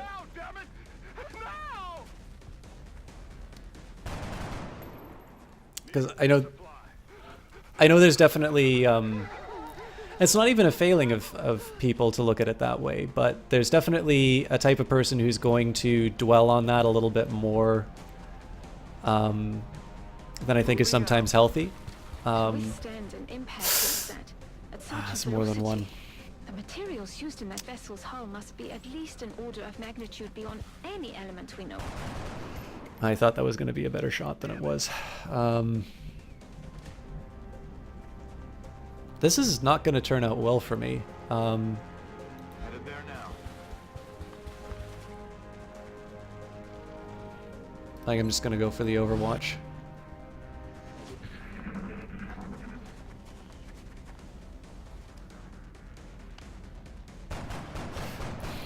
I mean, there's not a lot I can do about that.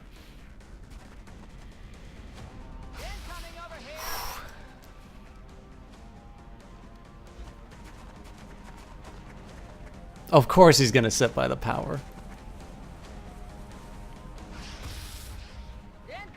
We might be able to turn this into a flank, though.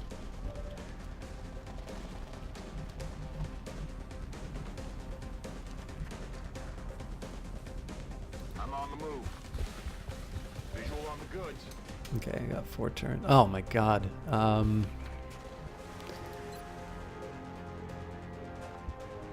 There's no way I can get the sectoid without the power plant, huh?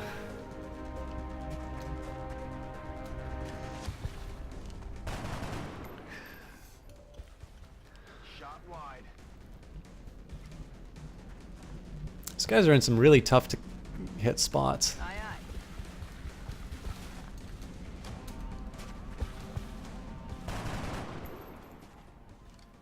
Negative damage. This sucks a lot that this guy's out of ammo.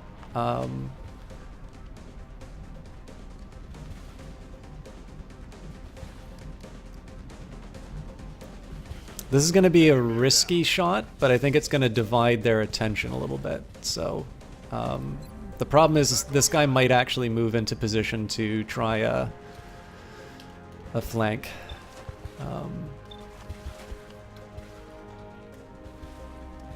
Okay, so this guy can move, so the question is there a place I can safely move them and gain some kind of advantage? Answer is probably no. I could theoretically move them here, but the question about that is to what end? So I think I'm just going to try and go for the 45. Normally those miss no matter what, so... Yeah, I do think you are delayed a bit, Mango Duck. If you do get a chance to hear this, thanks for stopping by, and I will catch you next time. Oof. Okay, that does open a possibility for me though. This guy's still got a grenade.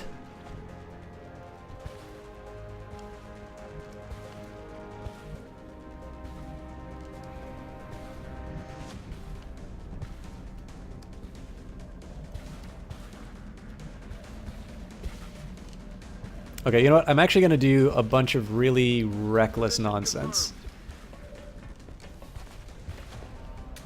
But you'll see why in a second. Out of ammo here. Adjusting aim.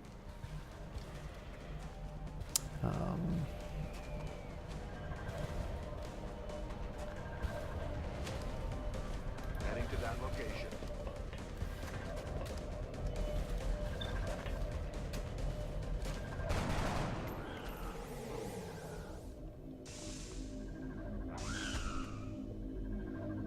Chalk up another. So the reason I felt safe doing that was I was pretty sure that those were going to be the last two aliens. I knew I had one grenade that I could toss at the guy who had the telepathic link, so I was just going to move my guys out into the open to get the best shots. If they all failed, then I would use the last guy with a grenade to blow up the alien, which would mean I'd lose a targeting computer as well as whatever fragments he had. But the idea here is that I'd be able to move, like, I'd get a slight height advantage and I'd just be able to take the open flanking shot, so...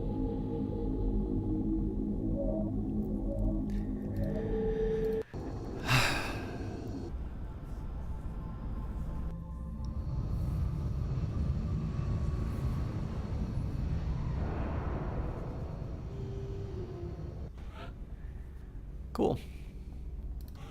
That turned out reasonably well.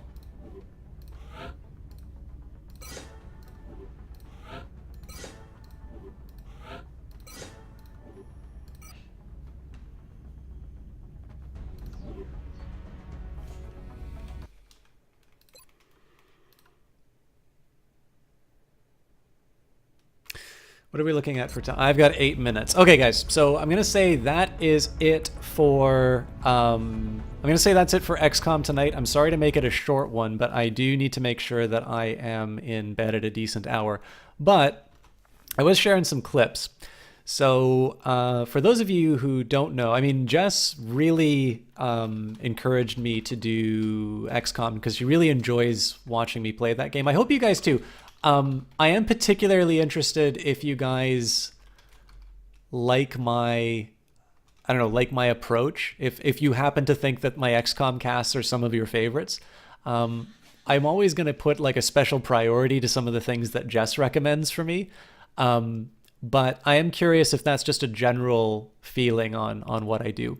What I am going to do though, because I was sharing some Johnny Big Time clips, I will share when Jess got me the original, XCOM 2 on release. I had some really great stuff that happened. And I thought maybe, because I know I'm not going to be able to do another full mission, maybe I can show you some of the VODs that came out of that and what we can look forward to. So let me see if I can find this. I always don't like hearing my own voice. It's always going to be a little tricky. But so this is about a 6-minute clip. This should be just long enough for me to go through. But this was on a particularly difficult mission.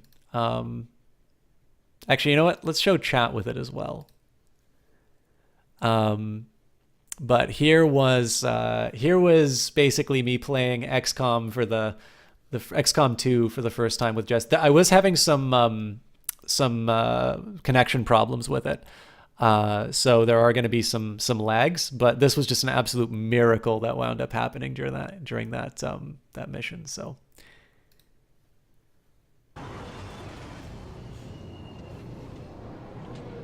the exoplasm, I just think it takes too many. Oh no. Oh no. Oh, you know what? I don't think there's chat for this one, so.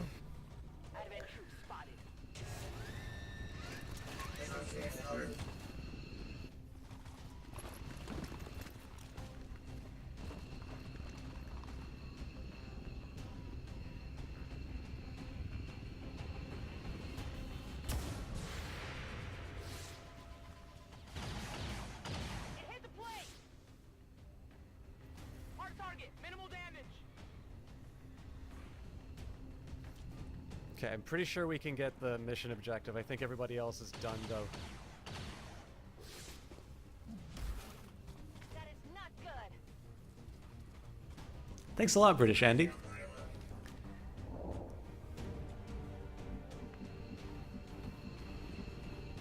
She can't get to the... No. Okay, good. Okay, so we've won the mission, but we are going to lose a lot of people on this one.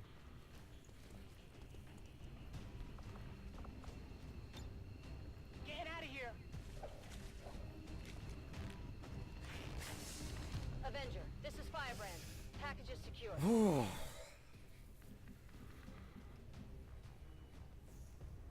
Let's watch a miracle, chat.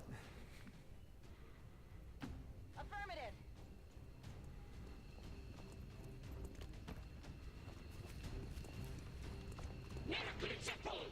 Evac confirmed.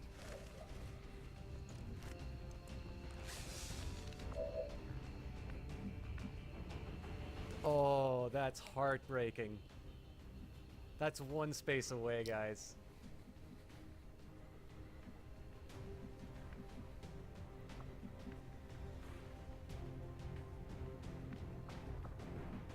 Okay, I'm not ready to give up on her.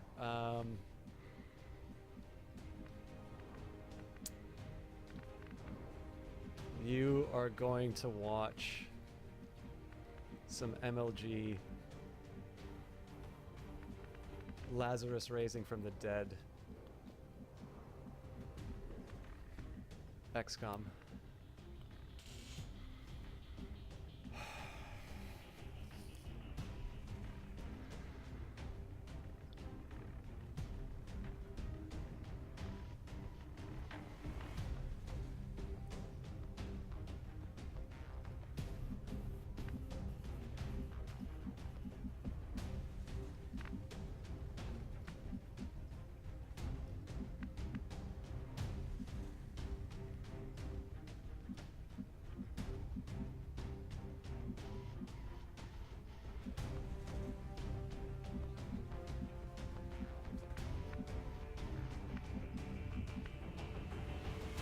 Copy that.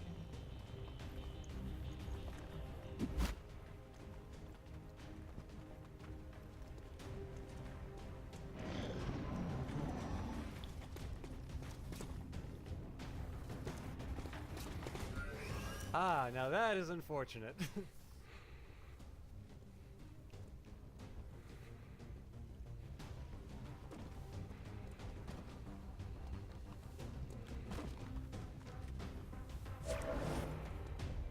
Okay.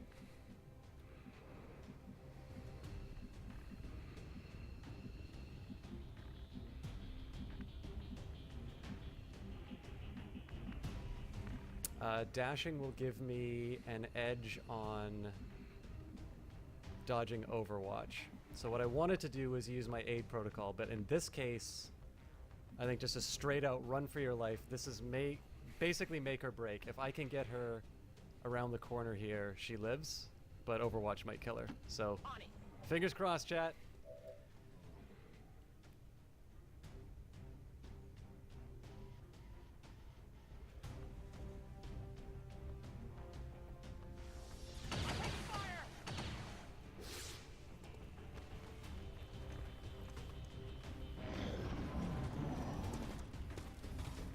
Oh, he wants her bad.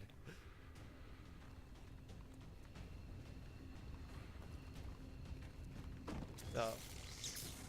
Okay. Incoming over here.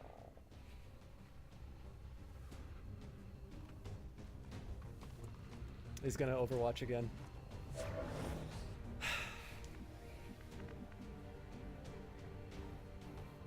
Everybody?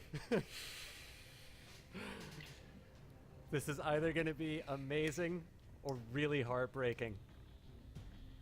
Let's watch it.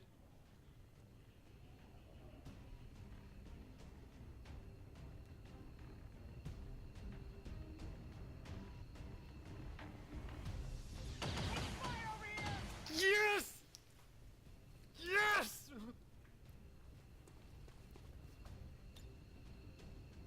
Ready to boogie.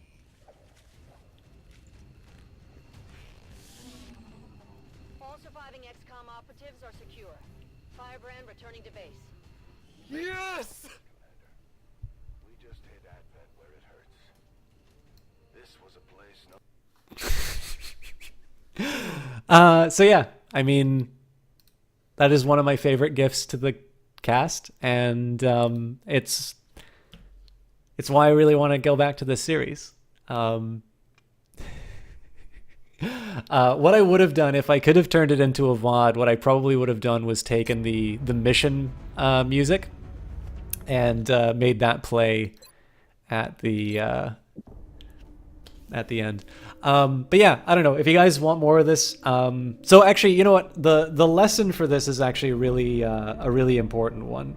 I know obviously I gave a shorter cast tonight. I hope you guys enjoyed it. I mean, obviously it's really early content in XCOM, which isn't that difficult. But on the other hand, I do kind of I don't really like this idea of just saying, oh, because it's early content, you know, I don't need to think, right? I want to treat every mission as seriously as, you know, a last one or something like that.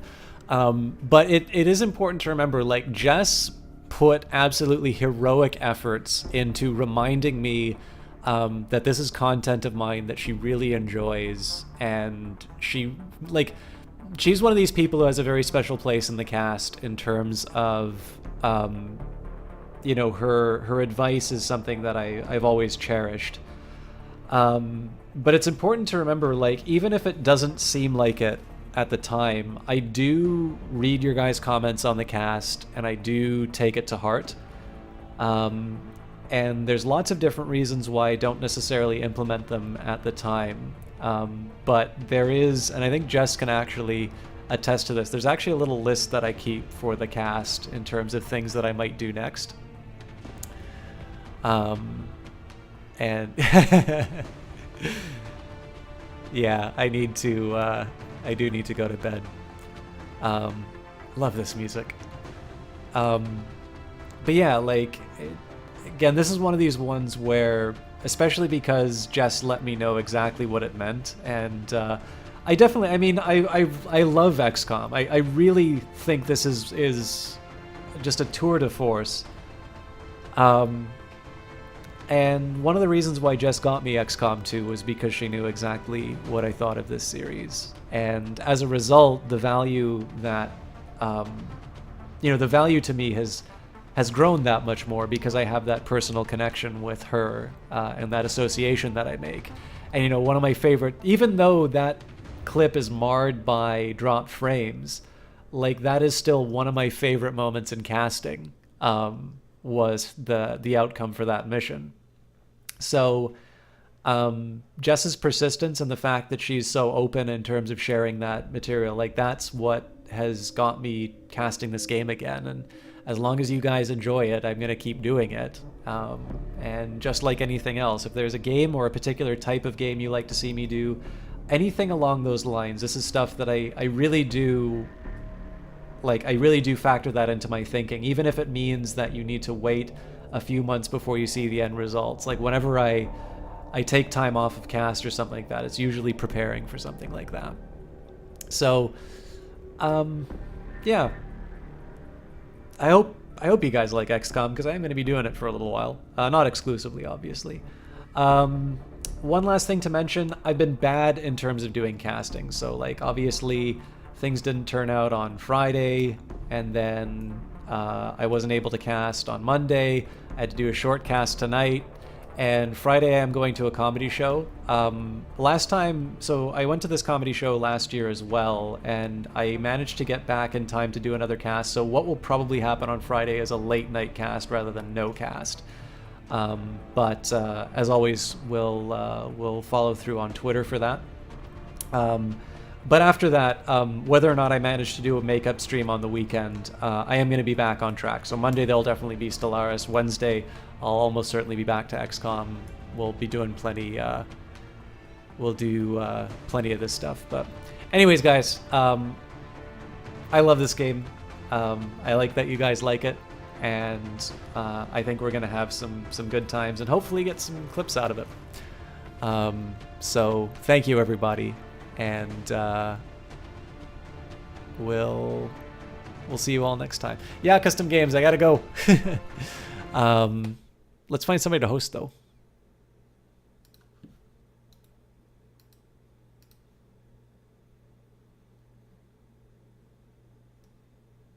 By the way, I am gonna say one thing that's kind of funny. Total Biscuit's emote for Twitch is him laughing, despite the fact that I have never associated Total Biscuit with being jolly. I always associate him with sitting on his high horse and just generally being a blowhard about things. I think it's really funny that his immortalization on Twitch has been a personality that I never associate with him. Sorry to end that on that negative note, but I really wanted to get that out there. I thought that the first time that I saw it. But that's fine. I mean, I know some people really... I mean, the one thing I will say, having lost a family member to cancer, I do tremendously respect the way that he has faced his battle with it. So while I do have issues with him as a commentator, and I don't think he projects a particularly good message gaming-wise, there is definitely something to be said for the grace through which he has faced his illness. And I am perfectly capable of dividing the two things. I don't think there's anybody who has an opinion that frustrates me so much that I would wish anything but good health on them. So, as with all things, people are complicated, and it's always worth keeping that in mind. I don't know. I saw that at the moment, so I was like, you know what? I'm gonna get that off my chest. So sorry, guys. I probably shouldn't have said that, but you know what? Warwick is playing War of the Chosen. I don't particularly... Oh, that's a shout out, so I don't know Warwick TV that well. You don't need to do the raid message if you don't want to.